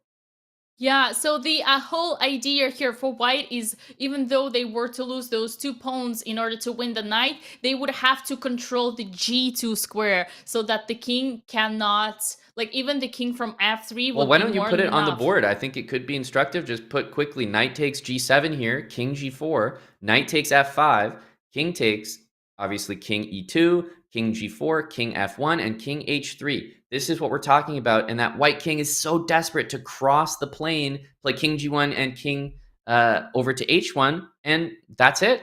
Just impossible to get there. If the king was on h1, the game is a draw. Let's go back to the live position, because that's exactly what these players are realizing. Knight g7, king g4 did happen, and now knight f5 is not possible, unfortunately. King e2, f4, king f1, h5, and yeah, well, let's stick with the live position here. I think there's a few more moves. Knight e8, h4, that's the current situation on the board. Just two moves, right? Only two moves, king j2 and knight f3. Yep, at this point, the king being on h1, the knight needs to find a way to sacrifice itself for the f pawn. But you just can't do everything. You need to sack your knight for the pawn. You also need your king on h1. He knows what he needs, but he knows he can't manage it, and that's why he's got that grimace on his face. That is going to be it, and that is the match, as Jan Nepomniachtchi, in beautiful fashion, shows his technique, bishop versus knight. He beats Jan-Krzysztof Duda, and he wins the loser's semifinal to move on in the Chessable Masters. And the biggest reward and the prize for this tremendously hard matchup is gonna be to be facing the one and only Hikaru Nakamura. That's right, and this is going to be a super exciting matchup. We take a look at the bracket. Unfortunately, we say goodbye to Jan-Krzysztof Duda, an amazing tournament for him, but cut short by Jan Nepomniachtchi. It is going to be Jan Nepomniachtchi for Aurora Gaming against Hikaru Nakamura for Team Falcons in the losers final. This is going to be our final matchup today. We had so many players to start off, right? 16 players, and we have whittled it down to just a couple. They have actually played before. So important to remember that Hikaru Nakamura, ladies and gentlemen, re-owed Nepo. All right, do not forget that going in, because I believe that the players are definitely going to remember. Certainly, Hikaru is going to remember that he crushed Jan the last time they played, and that was in a best of 4. Now, Dina, we've got a best of 2. Do you think it's going to be more crushing for Hikaru Nakamura, or maybe because Jan is warmed up today and Hikaru hasn't played, we could see something different?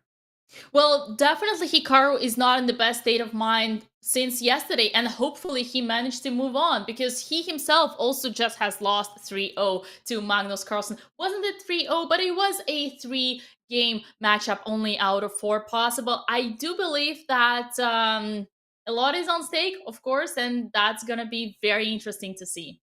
Yeah, it was, a tough match against Magnus for Hikaru, 2.5 to half, but he's got better chess that he can show if they rematch again. In order to be there, though, he has to take out Nepomniachtchi. It's going to be a huge matchup. We are obviously coming straight with that after this break. But before we go there, we want to remind everyone about the Community Freestyle Friday. That is coming up. Title players are not the only ones who get to have fun at the end of the week. Which, hey, I'm titled player. What? I thought it was just for me. We're introducing Community Freestyle Friday. This is a weekly event. It's open to everyone. And they play Chess 960 style arena. You can win diamond memberships on Chess.com every single Friday. Starting at 1:30 p.m. Eastern Time, you guys can try your hand at the unpredictable variant that has the world talking. Use !CommunityFF in chat, or visit go.chess.com/CommunityFF for more information. We have Hikaru Nakamura for the first time joining us for a match today against Jan Nepomniachtchi, who has been battling his way. We have Hikaru against Jan coming up in the 2025 Chessable Masters right after this break.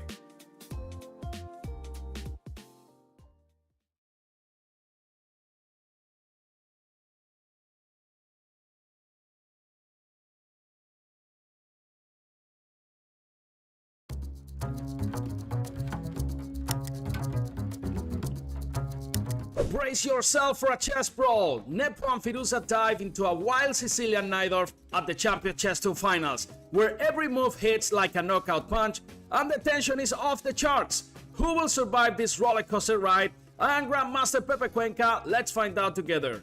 Nepo goes for a positional approach. The idea is to pile up on the backward d6 pawn with rook to d1. a3 is a must, otherwise that knight on b4 will start tickling white in all the wrong places. Knight d7 is logical, but d6 suffers after knight d5. Black wants to get rid of its miserable bishop, but now the fragile d6 brother falls after knight c7. What on earth is Firouzja doing? That knight on c5 is spicier than a plate of curry. But hold on, d2 is hanging too. After queen to g5, knight f3 is a looming threat, which is why king h1 is a subtle move. But Firouzja is a fearless warrior. He throws h5 on the board, and after rook f1, queen f4 is a perfect bit of prophylaxis.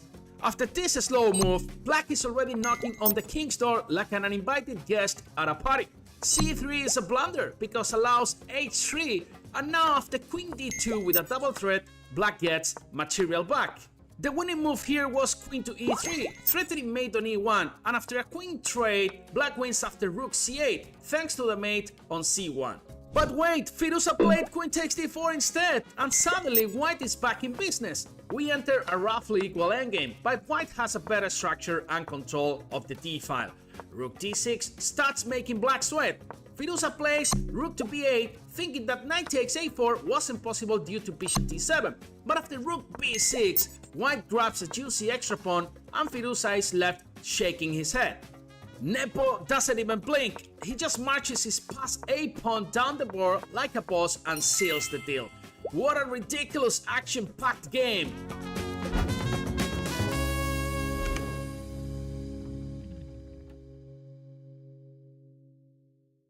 It is very important for me to be comfortable. I am a bit of a sloucher, but I'm also kind of restless in the chair, so I'll change position like a lot. I'll do a few different poses during the game, like I'll lean forward, I'll lean back, like on the side, but yeah, I don't know, it just feels good. What's the most interesting place you've played from in your secret lab chair?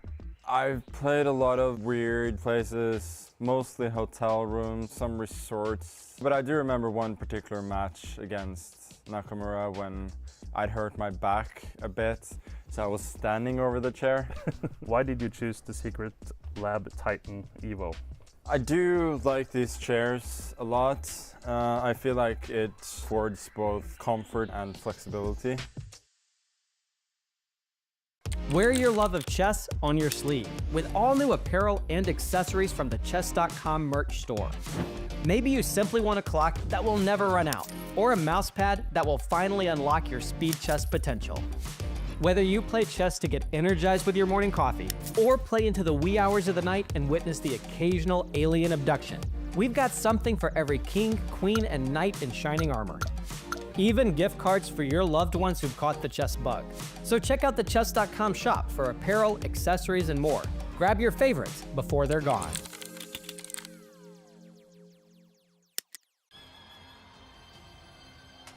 The Esports World Cup is the place where the best gamers across all disciplines have the chance to come together. If you look at the history of games, the oldest, most important game of all time was still missing.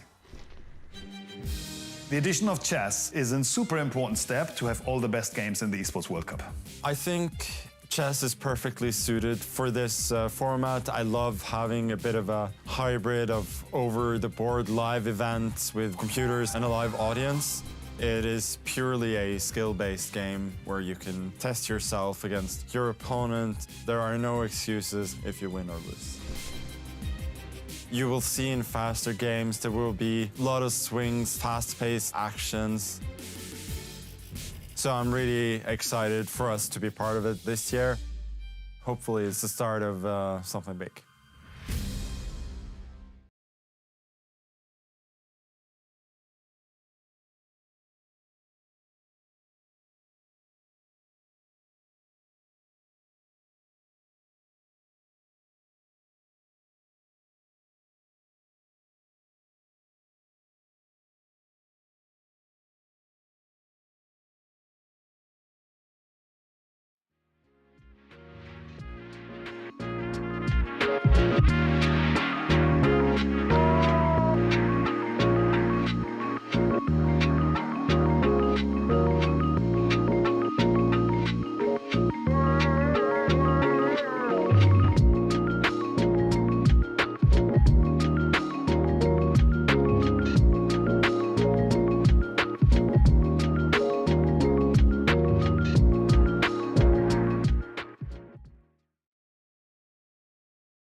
Welcome back. The 2025 Chessable Masters continues. We get our first final today. It's not our grand final, Dina, but we have the losers final happening. It is Hikaru Nakamura, Team Falcons, against Jan Nepomniachtchi, Team Aurora. I can't wait to get into this one. Obviously, Hikaru and Magnus have played before, but so have these two, right? We've seen this matchup between Naka and Nepo, and wow, it was one-sided for Nakamura. So we're all wondering, are we going to see the same type of match as these players fight to decide who will go up to the grand final to battle Grandmaster Magnus Carlsen?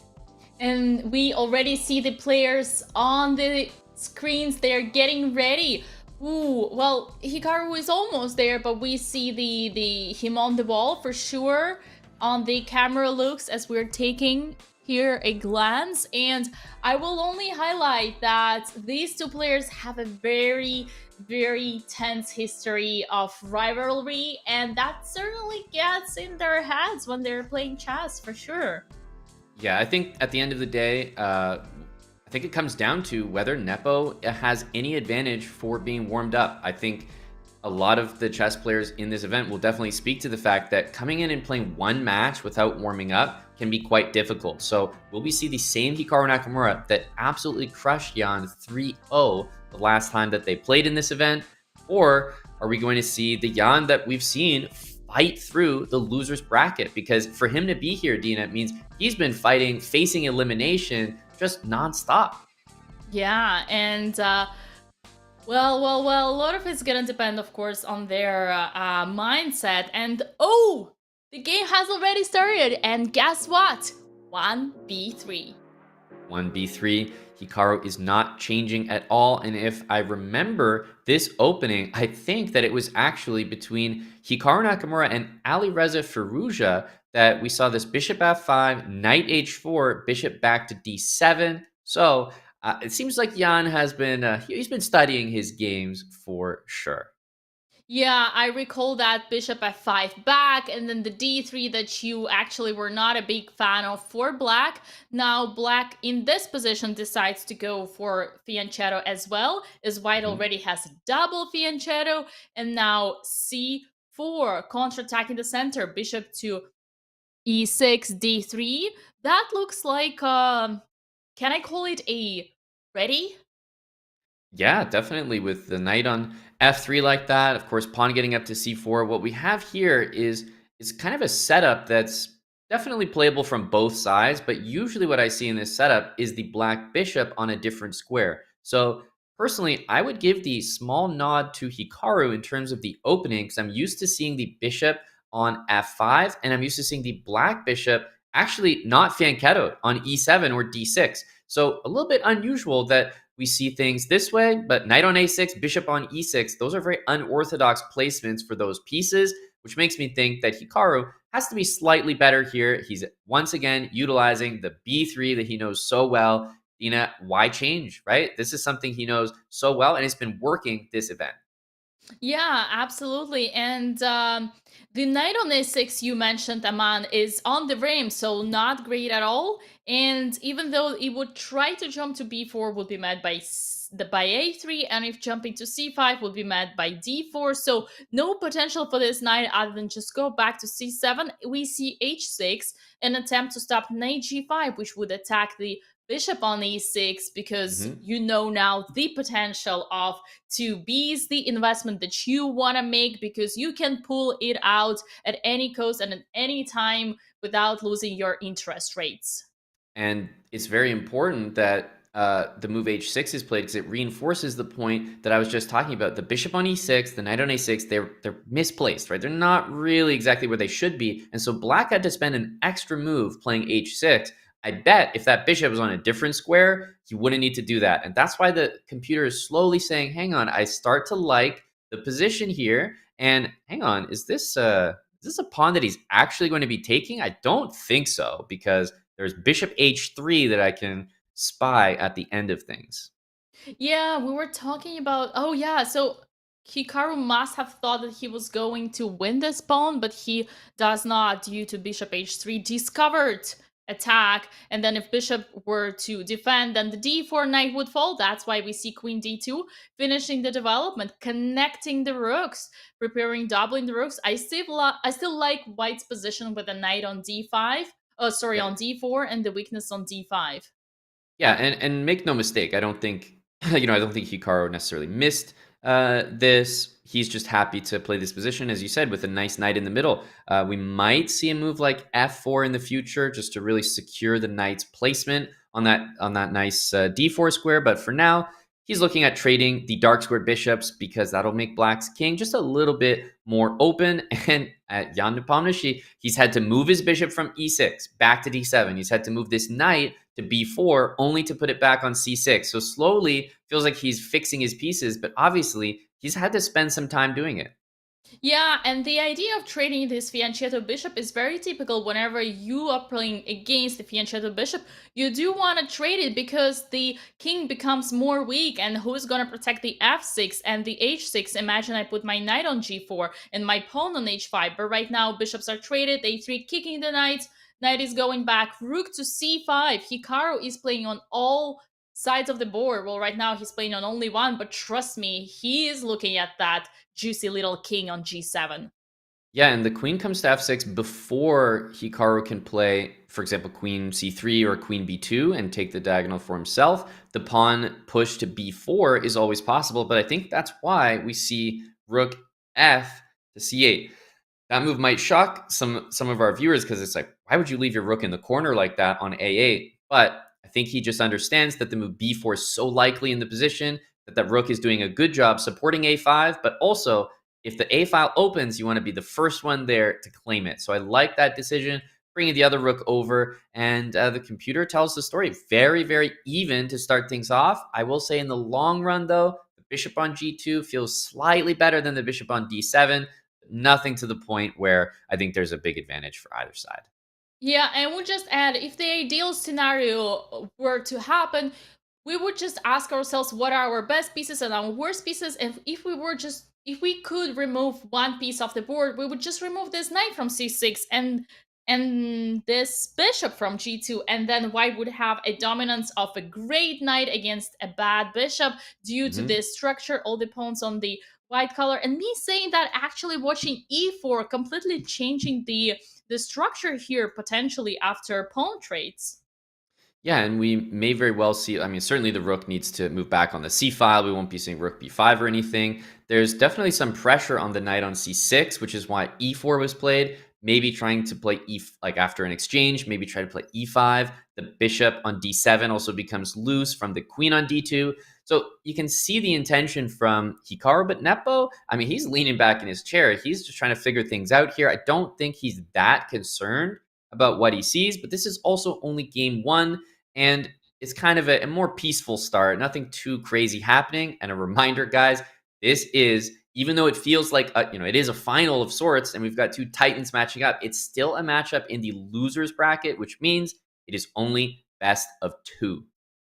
Yes, exactly. I was just gonna say it's only a game one, but there are only two games, so you gotta be careful. And I do want to highlight the attempt of e4, kind of actually activating the bishop that we talked was kind of like not as cool. And now knight d4. The interesting thing about it is that after captures, we clearly have a better bishop. But then the question is, are we gonna have enough time to block this pawn structure? If only we could put all our pawns in the dark squares. Knight d4 did happen. Queen takes d4 and queen a3. So the idea is that here white definitely has a better pawn structure. But is that enough to have any advantage? I think that black's just going to take on c2 and play rook c8. And I mean, the position is just going to be dead even at this level. Wow, I did not expect that move. Okay, Hikaru Nakamura, he hasn't given up on potentially playing for a bit more than just a draw. The pawn on e4 is pinned. I was expecting bishop takes on e4. Wow, I like the look of this move, but Dina, I mean, walk us through some variations here because I'm still shocked by this. So e takes d3 is not possible due to the rook sack, and you think that your pawn is so strong and powerful, then you would be wrong, because I will just take your rook and that's a game over. So that obviously will not happen. But the idea is that after rook c7, first of all, it's a very correct decision to put your rook on the 7th and on the 2nd. We already talked about it many times throughout the course of this game. But what if here, well, possibly not happening, and then if rook takes rook c7, once again, you cannot take the pawn because you're hanging your rook, and if you're trying to promote, you're gonna be unsuccessful. Yeah, so everything is pointing to the fact that I think what Hikaru just did there was very smart, and what it means is that Nepo had to find this rather tricky continuation. It looks like he's hanging a bishop. Obviously, the rook on c1, sort of x-rayed in the distance, means you cannot take that bishop, and so black will manage to play king e7 or king e8, defend the bishop, and then you could play king d6, you could trade the rook, and slowly but surely he's going to get that rook out. So I think we're going to see basically what we talked about, but just in a longer version. It's going to take a little bit longer to get there. So honestly, credit to Hikaru for even finding a move that could make things a little bit trickier. And you know, Aman, I actually personally find it quite frustrating for White here because they have achieved everything they could. They did not take with the pawn, they didn't double their pawns, they activated their bishop, they have a better pawn structure in terms of the light squared bishops, they have the rook both on the open file and on the 7th rank, but yet it is not enough to have an advantage according to the eval bar that we see on the screens. Yeah, I think if the rooks disappear from the board, I would definitely prefer black's endgame chances. And of course, it's draw. So I'm not saying that there's anything more than that, but I do think that the pawn structure is healthier for black overall, less pawn islands, and it's easier for black's king to get in the middle of the board, king e7, king d6, and the pawns will push f5, e5. However, the rooks are not off the board, right? And this is a big deal. The rook on a7 for Hikaru, very active, causing a lot of problems in there. So I'm curious how the game is going to develop, but my general feeling is that black kind of has the better chances here, and I don't know if that's correct. He's got the c-file, so the rook on a7 looks good, Dina, but maybe it's the c-file that matters. Yeah, tables sort of turned right now, as now black has the open file, but also like this rook on a7, all it can do is just give a check, but the king is so active, so it's just gonna go up and be in the center, and then it will lead to the risk of black having an extra piece in the game with an active king, while white cannot that easily activate their king. Let's just take a look at this king f2, and then there would be rook c2 check, and after king f3 you think you activate your king, but you just meet f5, and then where do you put this bishop? We already kind of saw, you know, in some games before how the bishop could easily get trapped in the middle of the board. So yeah, it looks like Hikaru should have just kept his rook on the c-file instead of going to a7. Well, he can always bail out with rook to a8. So I think the reason Hikaru is spending time here is he's trying to get to the bottom of whether it makes sense to continue playing this game. I think that he's probably going to get to the decision of rook a8 because it's safe. He's also down a bit on time, and it seems risky to allow the black rook into the position. And rook a8 trades the rooks, and even though, you know, maybe black is slightly preferred there, it feels like he's going to be fine. Rook a6, Aman, just happened at f5. Hikaru is trying to squeeze more in this position, but is that objectively right? I'm not so sure. He's hitting the pawn in a way that if the pawn moves to b5, he's taking the a pawn. Personally, lower on time here, and everything considered about the position, I don't think I love it, but this is just the style that Hikaru has. He's a fighter. He's already surprised me with that move rook c7 earlier, which I thought was quite good. So it definitely could just pay off for him. All I'll say, Dina, is he did go a little bit overboard against that one game against Magnus. He got his queen a little bit too far, and he ended up losing. So I think he'll keep that in mind and obviously not go too hard here. Yeah, and the good thing about Hikaru's position right now is that he always has this idea, sort of like repetition. Had black king tried to activate itself, there would be again rook a6, and then black doesn't want to repeat, then there are always these risks of d4 and b4, just careful for king b5, but nowhere to activate yet, and the rook would suddenly be on the counter attack. So king d6 did happen, and there could be a repetition right away. Yeah, rook b7 also hits the pawn, but then the pawn could go to b5. So as you've highlighted, I think it makes sense. And Hikaru is indicating that he's looking to repeat here with these moves. And I think we just kind of got a long-winded way of the draw that we may have known was coming. But I will say probably the right decision from Hikaru, because I was worried if he went, tried too hard to try to win that, things could have backfired. But obviously, he's learned from that game earlier. You're not going to take too many risks game one. And the players agree to a peaceful result. Yeah, and that's not a surprise because the game was actually very close and very tense. I'm glad that both of them are being objective, not taking too much risk. And looking at the bracket, that leads us to the game 2 of this matchup. That's going to be all or nothing. Yeah, with a big update to the bracket here, guys. It's half-half after one game. So hopefully everyone's still with us here. We've got one more game, and if it's another draw, we do get Armageddon. But every match so far today has not featured Armageddon, Dina. So is it just that kind of day ahead of us that the players are just going all out and and always willing to play for a win. Certainly, we've got two of the best players in the world at that. I feel like this draw made them both unhappy. Yeah, they're just rebelling against Aman's will to see another Armageddon. Yeah, I mean, at this point, though, if we don't get an Armageddon, that means we've got a decisive result. So I'm in a win-win situation. All right, well, looking forward to the game number 2. And it has already started. Great news.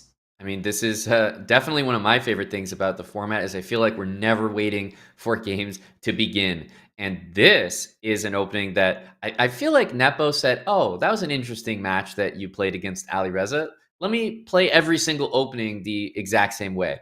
One thing I noticed about this is that he got his pawn to a5, right? The white pawn is on a5. Now, our viewers might not remember yesterday's matches, but all you need to know is that Hikaru and Alireza were playing this exact opening back and forth, over and over so many times that Hikaru always had his pawn on a5. And this looks like Jan watched that match and said, okay, maybe I can put my pawn there and try for an advantage. Yeah, and this rook on a1 and the knight on b1 and the bishop on c1. I have those flashbacks of Hikaru not developing its knight. Oh, thank you. But actually, did I say Hikaru? What? But Jan was Alireza. Alireza. Ooh. Mm-hmm. Wow. Yep. Well, he's clearly looked at the match, right? So he's obviously looked at the position. He said these are the improvements, and he's implementing them. It's not to say that that just gives him a huge advantage. Obviously, in this position, look, the eval is even trending Hikaru's way. So Hikaru knows the position just inside and out, right? This is something he's studied, he's prepared. So just because Jan has looked at the match and saw some improvements doesn't mean that Hikaru's in trouble. Quite the opposite, in fact.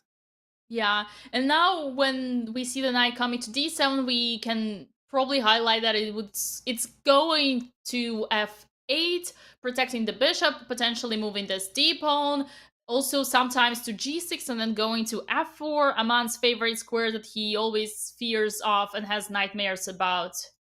Literally, nightmares. The f4 square is always a good one to keep in mind. We've been talking quite a lot on these broadcasts about how the knights perform very, very well there. Also, so much pressure on the bishop on e6. The queen on a2, bishop on b3 are doing quite well. But you're starting to see that in Nepo's position, the moves are maybe not as obvious. We're seeing a lot of knight maneuvers, right? It feels like his position is not changing that much. Meanwhile, Hikaru, in my opinion, is achieving a little bit more with his moves. Rooks to the middle. The bishop has tucked itself away on f8, allowing, as you're pointing out, both rooks to have that full scope down the center of the board. So I do think that Hikaru's position has been improving at a better rate than Nepo's. And that's because I think he's got some easy moves to play. Yeah, and it just needless to say that Hikaru's game here is perfect. All his pieces are in the ultimate harmony. You know, sometimes when you don't know what to do, you gotta ask yourself, what is my worst piece? And when I look at Hikaru's position, I simply don't see any bad piece at all. That's right. Yeah, always a great piece of advice. If you're looking at a position and it feels so confusing, try to improve the piece that you can identify as doing the least. And in this case, it's probably tough for both players because they're following that advice, but now all their pieces look good. So what do? Maybe white could play rook a to d1. Certainly a move that comes to mind right in the middle. There's always h3 or g3 for white to consider, just a move on that side of the board to give the king some space. But apart from that, there's going to be big decisions. Who wants to take in the center first? Yeah, it's kind of that standoff, I believe, whenever you're like, who's going to take the risk first? Who's going to decide which direction we're going? Yep. Yeah, this is, as you said, a standoff, and it's Hikaru who kind of pauses first after knight e3, spending a little bit of time, but ultimately coming up with a move that the engine is very satisfied with, even better than the move b6, because if Hikaru played b6, well, ask yourself, would he ever take on a5? Probably not, because the queen would take back and there'd be weaknesses. So instead, he forces the capture to happen and says, b5, you know that you can't leave it there, so we're going to get the exchange. And not just the capture, Aman, it's the infamous en passant for everybody in chat spamming the emotes right now. And perhaps one more thing to mention is that Hikaru did give away the A file, but once again, what are the squares where you're gonna infiltrate? The only square I could think of is queen to a7, but that does not seem that Fridaying. Yeah, there's one thing to consider about the position, and maybe you could take the queen on a7 here just to show it. Queen a7, queen takes a7, rook takes a7, and then even taking on e4, and you start to worry about the center pawns. You have to make sure that you calculate this properly, because bishop could take on b3, and all of a sudden the knight on d2 is doing two things at once. It has to watch b3, but it has to watch e4. So this is something that you just, while you're looking at the queen side, don't forget about the center, because the players are leaving the tension there, and you gotta wonder when it's gonna break. And that's probably why Hikaru is not worried. And instead, look at this. Neither Jan thinks that the A file is important, because he's just walking away and literally giving it to its opponent. And I want to say one more thing about this B5 idea. And okay, from the second attempt, Hikaru manages to land his pawn on the B5. The cool thing about it is that it takes the control of a super important C4 central square, either for white's pawns or potential future pieces. Yeah, this is a great move, and we'd finally see h3, but look, everything that Hikaru has done has made perfect sense to me. Knight to b6, we might even see rook a8 and knight to a4 as putting pressure on the bishop on b2 as well. And if white ever captures on d5, black takes back with a monster center. So I think there's a little bit more pressure on white's position than on black's position. For black, you can take on e4 and still fine. But for white, if you capture on d5, I think you have a bad position. So more pressure, and yeah, you see the move, knight f1. I don't think that Nepo knows what to do here. Yeah, and rightfully so, because his center is just more passive. If we look at the small center, black has a pawn majority. And then that's kind of something that I always highlight when teaching beginners. You gotta have those two pawns against one. And this is a clear example of how just having everything, every single piece, every single pawn on the right squares can lead you to advantage. Absolutely right. Knight f1. Look, it's not a bad move. When I say that Nepo doesn't know what he's doing, what I mean is he's one of the best players in the world. He knows exactly what he's doing, but his moves are looking a little aimless. He's just kind of repeating. Yes, he knows he's probably a little bit worse, but look at Hikaru. He's also kind of going back and forth. Neither one wants to break the tension. No one wants to capture in the center, so they're both waiting for the other one to make a decision. Yeah, the idea of rook d7 is to double things down, two towers, as Hikaru would say with his own language, on the d file. And look, he's going for d4 even earlier than that, because frankly, he cannot remove the rook as he has to guide this e6. But Hikaru is moving forward, and that's very exciting for me, because also look at this b4 pawn that might actually be weak now. And it's important the timing of everything. The bishop just moved away from the b2 square. Hikaru was not that interested in playing this move when the pawn could take on d4 and he would have to take back with a pawn. Now that's not necessarily the case. You can take back with the rook and put pressure on b4. So very well-timed sequence from Hikaru. And also bishop back to b2 now. Black can play pawn takes pawn, and the d3 pawn is hanging. And once again, let us remind everybody that this could be the very last game and a decider of who Magnus Carlsen would be facing tomorrow. Jan Nepomniachtchi or Hikaru Nakamura. Yep, and I'm also looking at queen b3, because if the pawn takes on c3, you could take back. But then there's queen d6 as an idea, hitting the d3 pawn and the b4 pawn. So even more threats, and that's why the engine is just kind of loving things for Hikaru here. I think this is a tremendous position, and definitely Hikaru is looking like he has much better chances to win this game, and we do see this line on the board. Queen to b3 has been played on the live board, and queen d6, yeah, exactly as we outlined here. Hikaru, clear advantage. And usually when Hikaru has a clear advantage and is aware of it, he's nodding his head, so just keep an eye on Hikaru's head as we speak. Yeah, that's always a good tell, but maybe he knows that and he doesn't want to let Jan know that he's that confident yet. But both players super expressive, and look, Jan understands trading the pieces when you're down a pawn and also down a minute on the clock is not what you want to do. Hikaru has played this opening beautifully. It seemed like Jan was well prepared in the very beginning of the game, but not after that. And now the rook on a7 with your favorite idea of landing the knight to a4 on the side of the board, but that's just a illusion because the knight is actually controlling all the important squares on the on the queen side, helping the passed pawn. That is so exciting. And the e5 pawn is still being hit by the bishop on a1 and the knight on f3. So there's definitely still some defense that Hikaru has to play. He can't just go crazy and think that he's only playing on the queen side. You have to leave some pieces watching over the center. Queen e8, watching over the c pawn, still watching over the e pawn, and crucially, making way for that bishop on f8 to finally join the action. He tucked that piece away long ago. Now it's time for it to emerge. And I want to highlight that the d4 was a very smart attempt to get rid of a weakness of a backwards d3 pawn, but at what cost? Jan Nepomniachtchi had to give up yet another pawn, and now we clearly see these two connected pass pawns, unless, Aman, there is a tactics here, which I do not see right away. Oh, okay. Well, I think after bishop takes on e7, there may have been knight f5, and I don't know. I mean, maybe the other knight just to open the bishop as well.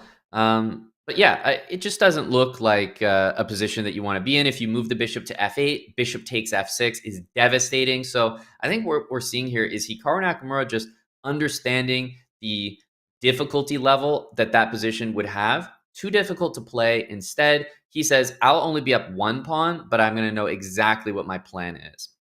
And here is another pro tip that whenever you are up material, you gotta always look for a way how to give this material back and gain another advantage. This sort of, remind me, what's the terminology here? It's like you're trading one advantage to another, and that's how you win.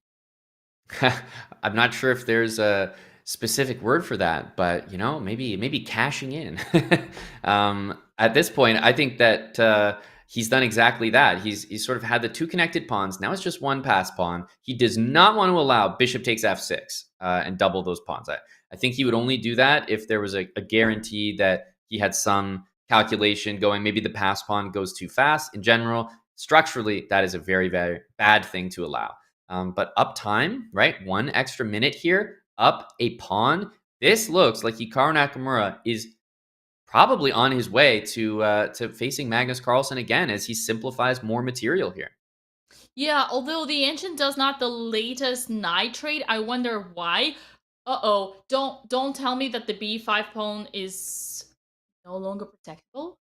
Well, yeah, queen e2 is playable, but you run into all sorts of nonsense with, well, I was going to say queen b3, but also queen f5. I don't know about this anymore. Hikaru may have allowed a little bit more than he wanted to, and you can see that face is just kind of been cut off, right? The queen on h5 from the pawn on b5, he was doing everything right, trading when you're up a pawn, but he totally forgot that the knight e5 move would just disconnect his queen like that, and this is actually getting uncomfortable. Oi, oi, oi, and things are getting a bit more complicated for Hikaru. We see him shaking his head. He's not happy. He's realizing what has happened. Good thing is that apparently black is still slightly better, but once again, that might just not be enough to convert the win. Yeah, and also if you play, b4 is a move that comes to mind. I look at a couple moves. b4 makes a lot of sense. Bishop d4 comes to mind to keep that knight sort of just trapped on the side. But more importantly, queen b3 or queen a2 hit the knight on a4, and those would be the moves that I would be thinking about. Also covering d1 check. Wow, I love how the evil bar is not necessarily happy with that, but Ooh, I think maybe we can include a move like g4. I know it's ridiculous, but g4 first hits the black queen, moving it away from f7, and then our queen move is going to hit f7 and the knight, and that is much better. And so even b3, knight queen takes a2. f7 first in the air now with the queen b3 and the double attack. Yep. So I think that could be the idea. Let's get to the live position. As Hikaru did not enjoy any of that calculation. So instead, he's gone queen e2, which to me was the logical reply. Oh my god! Well, I think he did this very intentionally. But what Hikaru did, which was so clever, and this is what Jan missed. He's not taking the bishop, right? Queen takes on a1. That's what Nepomniachtchi wanted, to capture on f7. But he totally forgot that Hikaru is just going to take this pawn, defend on f7, and then go from there. So that was really, really clever. It is one of those things that I call calculating one move further than your opponent. Bishop d4. He's proving that, hey, this bishop could be taken last turn. Take it again, please. He wants to take on f7 so badly so that he can either get a perpetual check or find a way. But no, Hikaru knows better, and he plays queen to f5. What happens after queen takes b5? Then the queen jumps into f4, and finally you can take this bishop, and there's no threat on f7. Hikaru is sort of dancing along this tightrope here, and it seems to be working beautifully.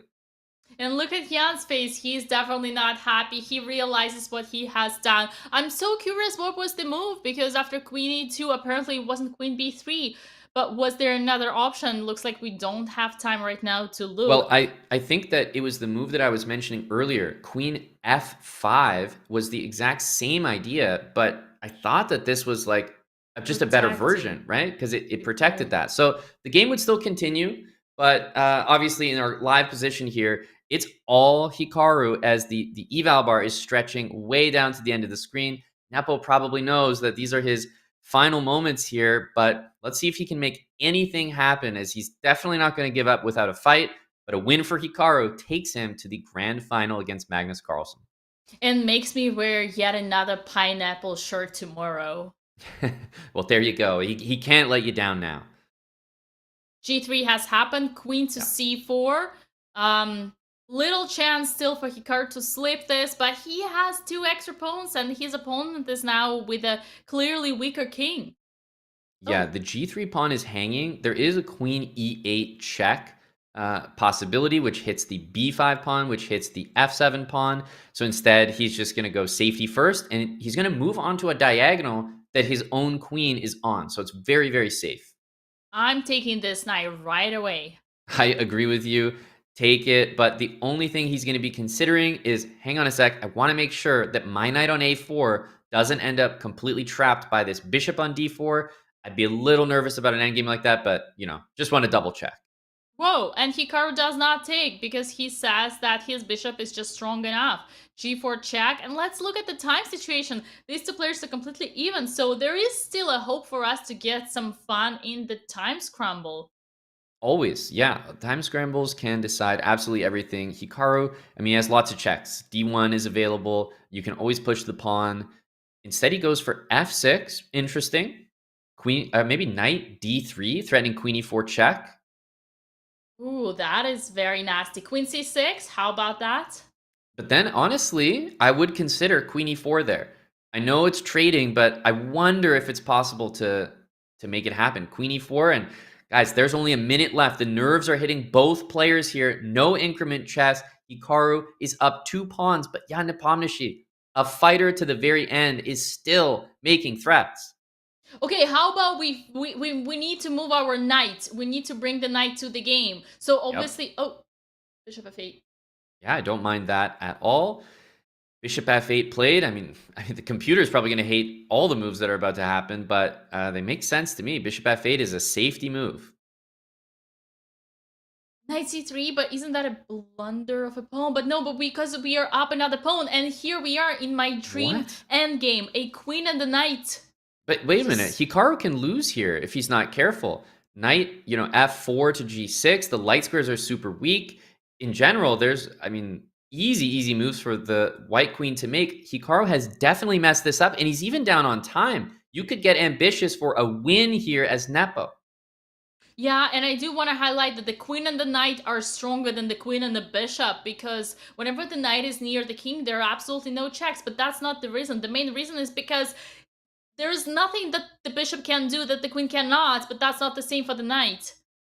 And look at this. Hikaru is definitely making some progress here. He's hitting the h-pawn. He's bringing the queen in as well. There's no checks for white. There's some threats on g1. This is looking like Hikaru down on time, but better on the position. I don't even know which side I would prefer here.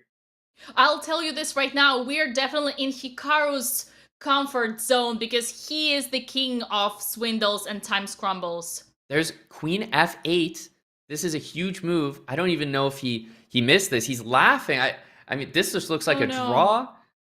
he's laughing there. I guess he just missed it, and obviously pausing for a second is Nepo to see if there's more than that. I mean, Hikaru's just uncontrollably laughing here. I don't think he saw that.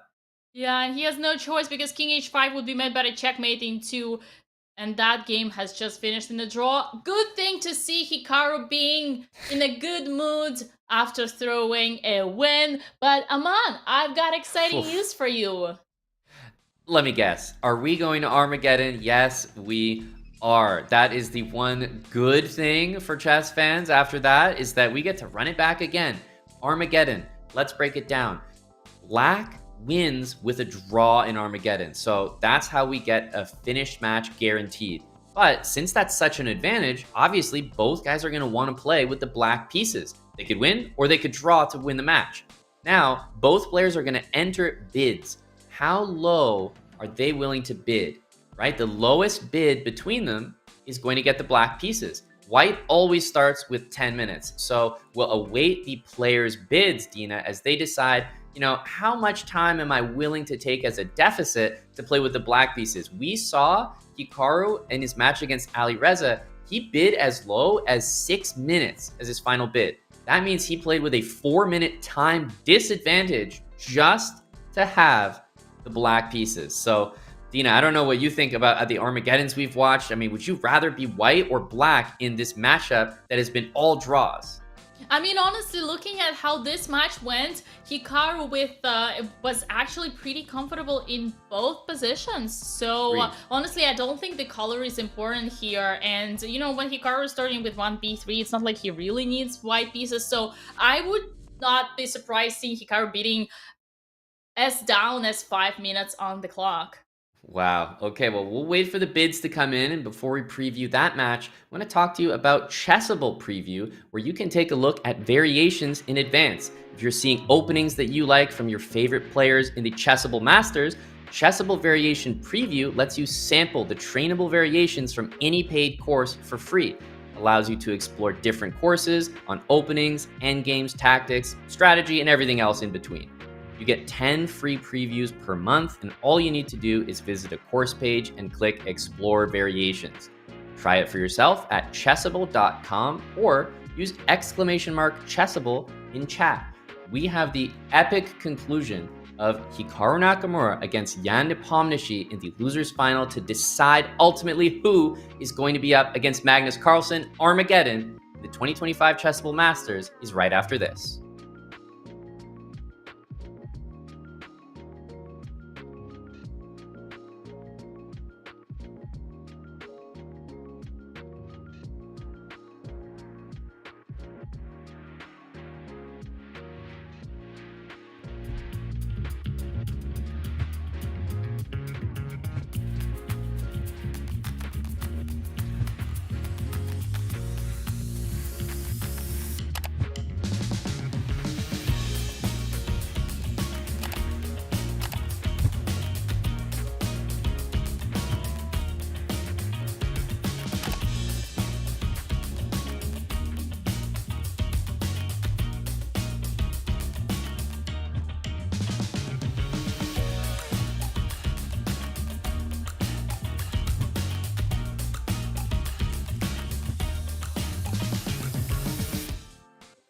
Your name will always be on that list with Fischer and Nakamura and all the others. What does that mean to you? It means a lot, first of all, because it's the strongest national competition in the world. Every chess player in America wants to win this one, and I'm happy. Well, out of the things that I've accomplished in chess, the most special, I guess, is, US champion 3 times. Also winning the Grand Chess Tour was big. So this is my chess room. Here in Minnesota, very nice and cozy. This is usually where I play all my chess tournaments and generally where I work my chess. I have a bunch of trophies. Some of them are very old, like that section there that came from the Philippines when I was not even a teenager yet. The biggest trophies are here. Unfortunately, they don't really hand out too many trophies nowadays for chess tournaments, but this one is when I became the Future Random Chess Champion back in 2019. This one was the 2022 Global Championship, one of my biggest victories ever. This one right here is from the Grand Chess Tour when I won 2016. And this was from the London Chess Classic of the same year. So this section is mostly from the US Championship. My first one was back in 2015.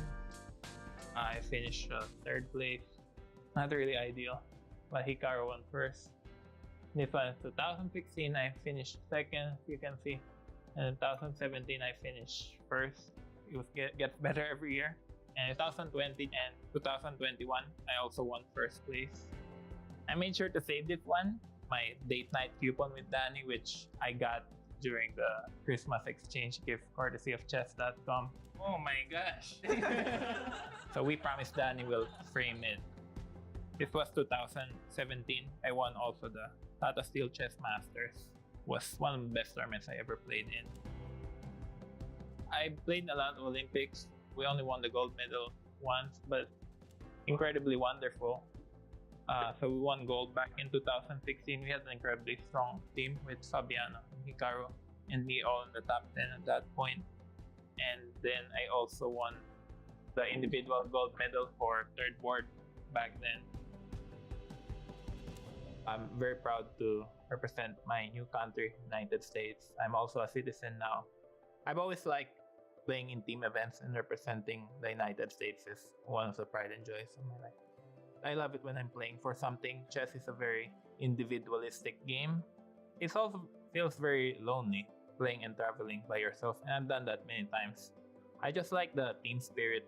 If they win, you win. If you win, they win as well. There's just so much more happiness and camaraderie. Like if it was up to me, every chess tournament would be a team event. I just like it better that way. Also, you get to know other players. You know, you're always going to be rivals in other tournaments, but I feel you don't really have to do that. Like, that's just not me.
Back to the 2025 Chessable Masters. Grandmaster Armand Hamilton and Women's Grandmaster Dina Belenkaya still with you. We have Armageddon ahead of us, which means, Dina, we have bids in from the players. So it's time to announce exactly what they bid. It was from Nepomniachtchi, a full 10 minutes, just 10 minutes flat. And with a bid like that, that's him saying, give me the white pieces, and whatever he wants to bid for black, give it to him. So Nakamura bid 6 minutes and 40 seconds. He could have bid anything. It's all a mind game. He could have bid 9 minutes, 59 seconds and got black, but the mind games were played, and ultimately Hikaru 6 minutes, 40 seconds, and Nepomniachtchi the full 10 minutes with white. Dina, what are your first thoughts? Did anyone win this little mind game here? Well, definitely Jan Nepomniachtchi, because he did not even try to, have any attempts to get black pieces. So here we go. Let's see if Jan's strategy is gonna pay off as he's heading into this English opening. Yeah, what I'll say about the Armageddon is that I feel both players got what they wanted. Hikaru more than happy to take the black pieces. It's been drawn in both games, so of course you think I want black because it's very likely to be drawn again. But I'll also say that I haven't enjoyed Nepo's positions that much in the games that we've seen. It felt like Hikaru was better in most of them and really knew better what to do. So from Nepo, I'd rather have the extra time so that I can win on the board, but also I have that huge time pressure for my advantage as well. And here, are we looking at maybe 2 bishops and perhaps Nepo's best position of the match so far, Dina? Yes, c5 has just happened and the evil bar is not happy about it. We also this question mark. I don't yet know why, but I certainly see that the d5 and the b5 and the b file are in white's favor. Maybe that's not something to get overexcited yet about. Hikaru is just following this strategy of playing fast because he has less time and he just want to, get the opening out of the way so that he could focus on the middle game. Yeah, I think that Nepo is not complaining, right? He's got a huge time edge, 3 minutes right now over Hikaru, and he's also got one of the fastest rate of play of anyone in the competition. So he's looking to add to that. And as we keep mentioning, I like his position as well. Queen will slide back to c2, d3 most likely to be played. Yeah, really like the position. But then the knight would go to the dream c5 square and attack this d3. Oh, queen d1. That can't be good, Aman. Well, it's not a move you want to play, but I think he's looking past the move queen d1. He knows it doesn't look good, but he sees d4 and he sees the bishop pair that he has. He wants to open things up. And h6 has been played. I love the speed. This is by far the most emotional game so far in this matchup. Bishop d3. Ooh, that's not as good.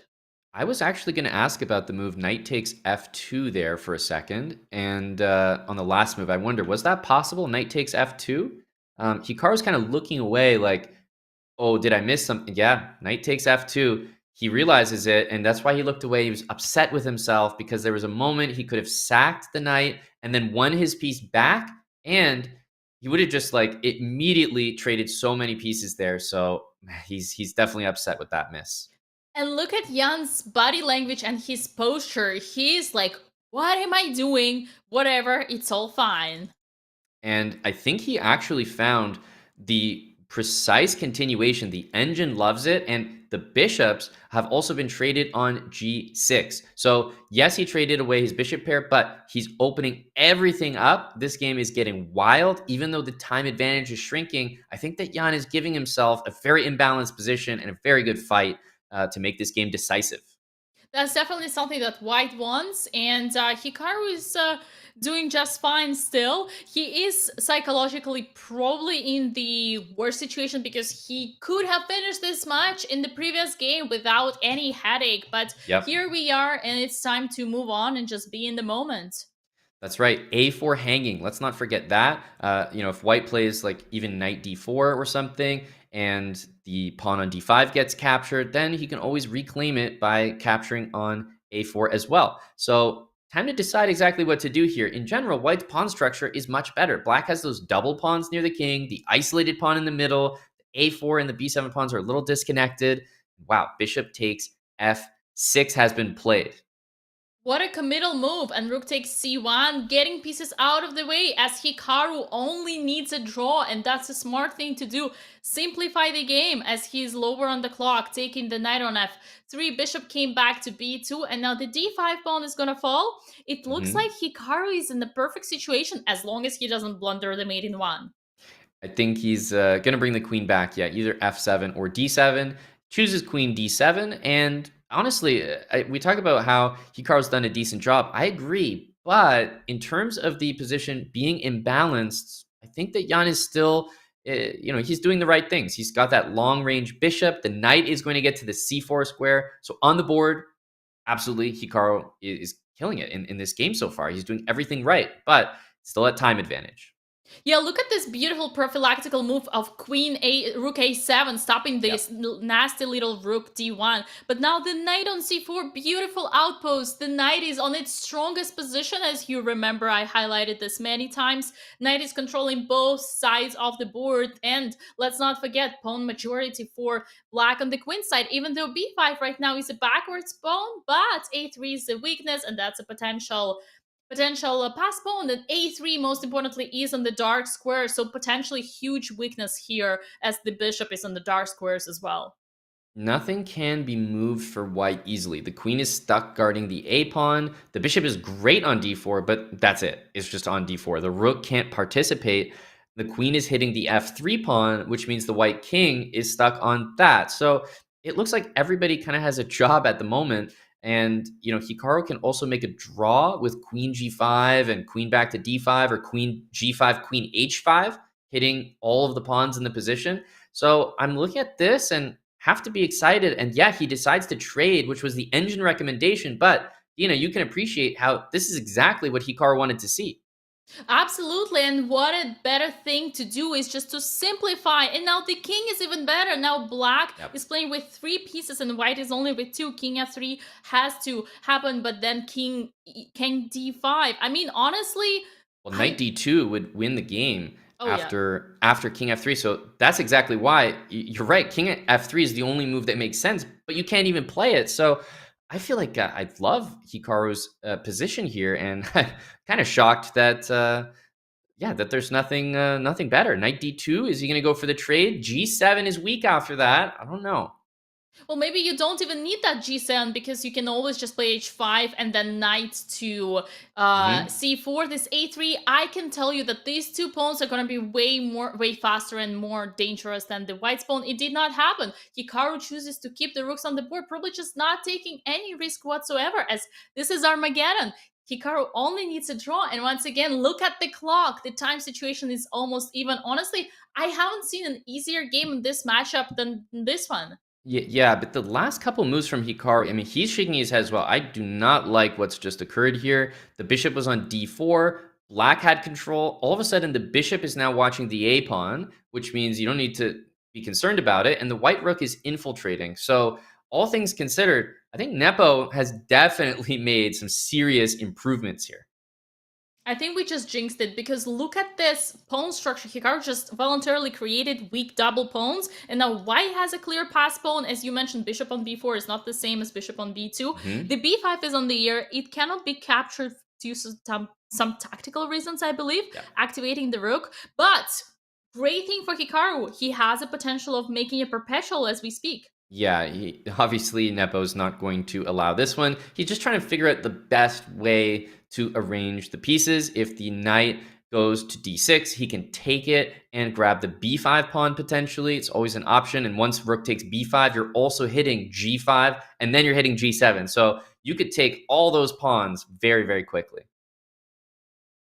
And the rook c2 with the idea of knight d3 and rook f2. Hikaru is doing what he's always been doing by trading the amount of things on the board, whether it's pieces or pawns. Yeah, I mean, obviously Nepomniachtchi is not happy with this. This is huge activation for Hikaru, who did not like his position, but there's almost nobody better in the entire world at just being resourceful and finding that counterplay that you need. The knight, as you mentioned, is coming in. This looks really tough to defend. If you play pawn to f4, you can take it. Bring the knight into d3. Yeah, and look at the time situation. Hikaru is the one who is ahead on the clock. Bishop f8 just happened, attacking the g7, but knight d3 and rook takes f2, bishop g7. One more pawn pair gets traded, and now rook a2, of course, attacking the weakness. I mean, I think Hikaru is back on track, and the very simple perpetual is in the air. Yeah, knight f2, the king will run to b1, so I think that Nepo's not worried about a perpetual. What he is worried about is the fact that Hikaru has way too much time, right? First of all, he has more time than him, but he just has a lot of it. It's almost 4 minutes. This is tons of time to play an endgame at this level. So time, which you thought might be a factor due to the bid by Hikaru playing with 3 minutes less, it's not going to be. h4. Jan Nepomniachtchi is saving the h-pawn, but the rook takes the e-pawn, and now the only thing Hikaru needs to be careful is that this pawn doesn't promote, but he has his own passer right there. Yeah, do not play knight e4. That would lose the knight to rook e5 check. That's about the only thing you have to watch out for. The rook will go over to a5 to catch the a-pawn for white. And, I mean, yeah, Hikaru has definitely earned his draw here. A reminder to all of our viewers, of course, that if Hikaru makes a draw, it's effectively a win, as we are playing Armageddon right now, and that would mean the rematch is on with himself and Magnus Carlsen. Is Nepo able to create anything here? Because there's 3 minutes on the clock, so much time. Yeah, Hikaru just needs to be careful at this point. It's not that important anymore to play fast. You just need to play careful because you were just one step away from a draw. And king f5, by the way, was a big miss by, and wow, at this point, if we're looking at where the king can go, there's not too many squares. Yeah, he can't go to d4 because of knight e2 check, so there's really not many safe places for the king. Hikaru is, I mean, pretty much he's earned his draw right here, and both players look like they know it. Oh my god! Rook h6, sacrificing the rook with the idea of making a fork and winning the rook back is a forced draw. Congratulations to Hikaru Nakamura. Look at Jan Nepomniachtchi. This is over. Hikaru is advancing to the finals and is gonna be taking Magnus Carlsen for a rematch tomorrow. Wow, that was beautiful. This stream just turned into Spanish commentary. Well done rolling the R's, Dina. That is a victory for Hikaru and Team Falcons. He takes out Nepo. I'm so impressed by Hikaru's defense in that game because he took the time deficit and he made it look like it was all planned out perfectly. Nepo was playing really, really well today as well, but he could not defeat Hikaru. He goes down in Armageddon. And, Dina, as we, take a look at what that means for the overall picture, it's not complicated for people to follow, right? After this victory, Hikaru Nakamura, probably the favorite in the loser's bracket for an obvious reason, is going right back up where he belongs on the winner's side of things, and it's the grand final. The stage is set. Unfortunately, we lose a tremendous player in Jan Nepomniachtchi, but you have to feel that Hikaru deserved it with that beautiful move at the end. Rook takes h6. And the chess that he has shown today. So Carlsen and Nakamura, Dina, is going to be our grand final, which is not happening today, but we are so excited. Yeah, but what is happening today is you are not going anywhere is the interview with the one and only and the winner of today's matchup, Hikaru Nakamura. Guys, stay tuned. We are here at the 2025 Chessable Masters. The stage has been set. Everyone's favorite matchup, Hikaru, Magnus. We can't wait to host it tomorrow, but we will be right back after this break.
Welcome back, everyone, to the 2025 Chessable Masters. Myself and Dina still here with you. Unfortunately, we couldn't get Hikaru for an interview. And Dina, maybe it's because you weren't wearing your pineapple shirt today, but we'll never know.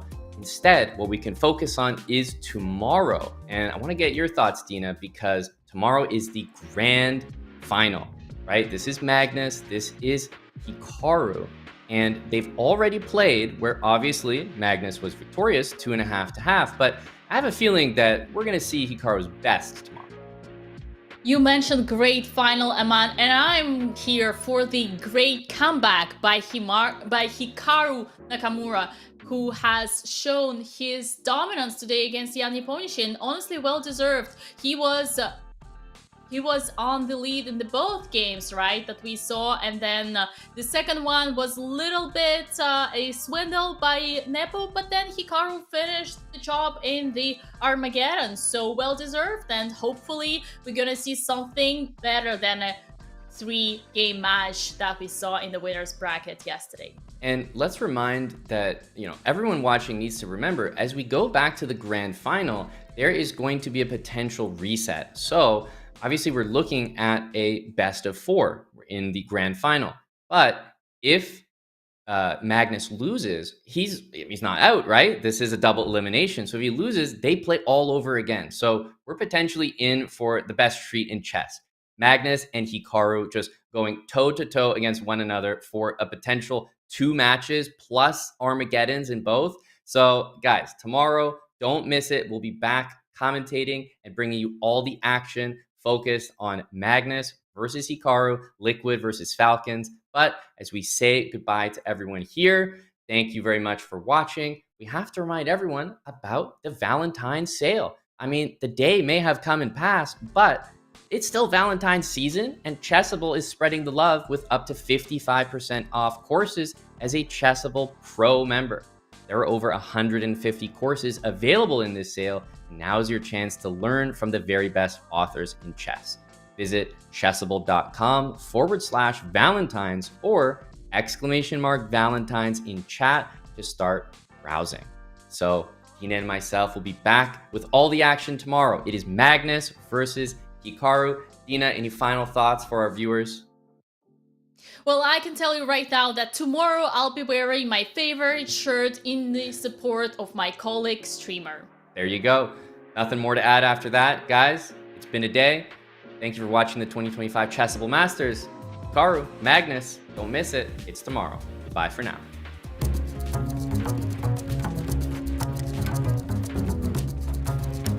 Watch out! What you're about to witness is not just a chess game, it's an absolute massacre. I'm Grandmaster Pepe Cuenca, and if you don't like this attacking style, you clearly have no blood in your veins. Vachier and Nepo decide to throw hands in a theoretical slugfest in the Petrov defense at the Champions Chess Tour. After bishop to g4, the Frenchman plays bishop to d3. Unexpected, since the usual route is a3 followed by g4. After poking around on b7, White finally says, "Alright, time to party," and launches an attack on the king side. After d5, things get spicy. Black goes for the weak c3 pawn, and after king to g2, he commits his first mistake with rook a to d8. What he should have played was knight to c4, because rook takes d5 is never possible due to queen to c6, and suddenly White's rook sweats. Meanwhile, Vachier started to have fun on the queen side, getting ready to double the rooks on the a5. That a7 pawn is having a meltdown. Then comes knight to c4, and a rook swap happens, and suddenly we arrive at one of the most beautiful chess moments of recent years. Most of us would casually move the e6 rook here, but Vachier, possessed by the spirit of Mikhail Tal, popped up on Espresso and probably listening to heavy metal music, says nope, and plays knight to g5. What? Madness! Hold my beer! Ra-ta-ta-ta-ta! If pawn takes e6, then queen takes e6 comes with mate. And if bishop e7, then knight takes f7 absolutely wrecks black. Nepo, probably regretting his life choices, plays rook to d6. And here comes another moment of pure chess poetry. Boom! Queen to g3. The queen is on the way to h4, ready to crush the party on h7. In a last desperate attempt, Nepo tries to sack his queen with queen to d8 in case of queen h4. But Vachier just says, "Nice try, buddy," and plays rook to e8, which is just chef's kiss. If queen takes g5, then queen takes d6 finishes the game. Nepo played queen to e8, and Vachier follows up with queen to h4, threatening mate on h7. At this point, the bully doesn't even bother taking on e4. One final move, king to g3, and black throws in the towel.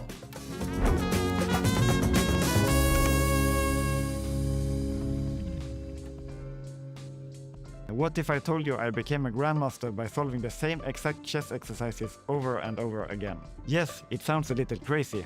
After all, if each chess game is different, why repeat something you've seen before? Shouldn't you practice calculating in unique positions every time? Well, that's true, but there's also a way to train your brain to streamline its calculations, and that's the woodpecker method. My friend Hans Tikkanen invented the woodpecker method in 2010 when he was training to become a grandmaster. 7 weeks after he finished using his method, he earned all 3 of his GM noms to earn his title. Seeing his success, I had to try it for myself. And a couple of years later, I became a grandmaster too. As word spread, others tried it too, with excellent results. Okay, so what is the woodpecker method? The first step is to take any large amount of chess puzzles and solve as many as you can in 4 weeks. In my books and Chessable courses on the woodpecker method, there are about 1000. You don't need to do that many, especially if you are a beginner, but I recommend solving at least a few hundred. At the end of the 4 weeks, take a break, a few days at least. Then, solve the same exact problems again, this time aiming to finish them in 2 weeks. You might remember the solutions from before, that's okay, but try to solve them like you're seeing them for the first time. After you finish the second cycle, try solving them in 1 week, and then a few days, and then try solving all of them in a single day. It's not easy work, trust me. I didn't think I was going to make it the first time I tried it, but the results were remarkable. It's because much of chess is pattern recognition. Rather than calculating every single move in a position, your brain looks for ideas and patterns it has seen before first, and they help you calculate faster and more accurately. So by doing the woodpecker method, you're building intuition, helping your brain become more efficient in calculation. And that's the woodpecker method in a nutshell.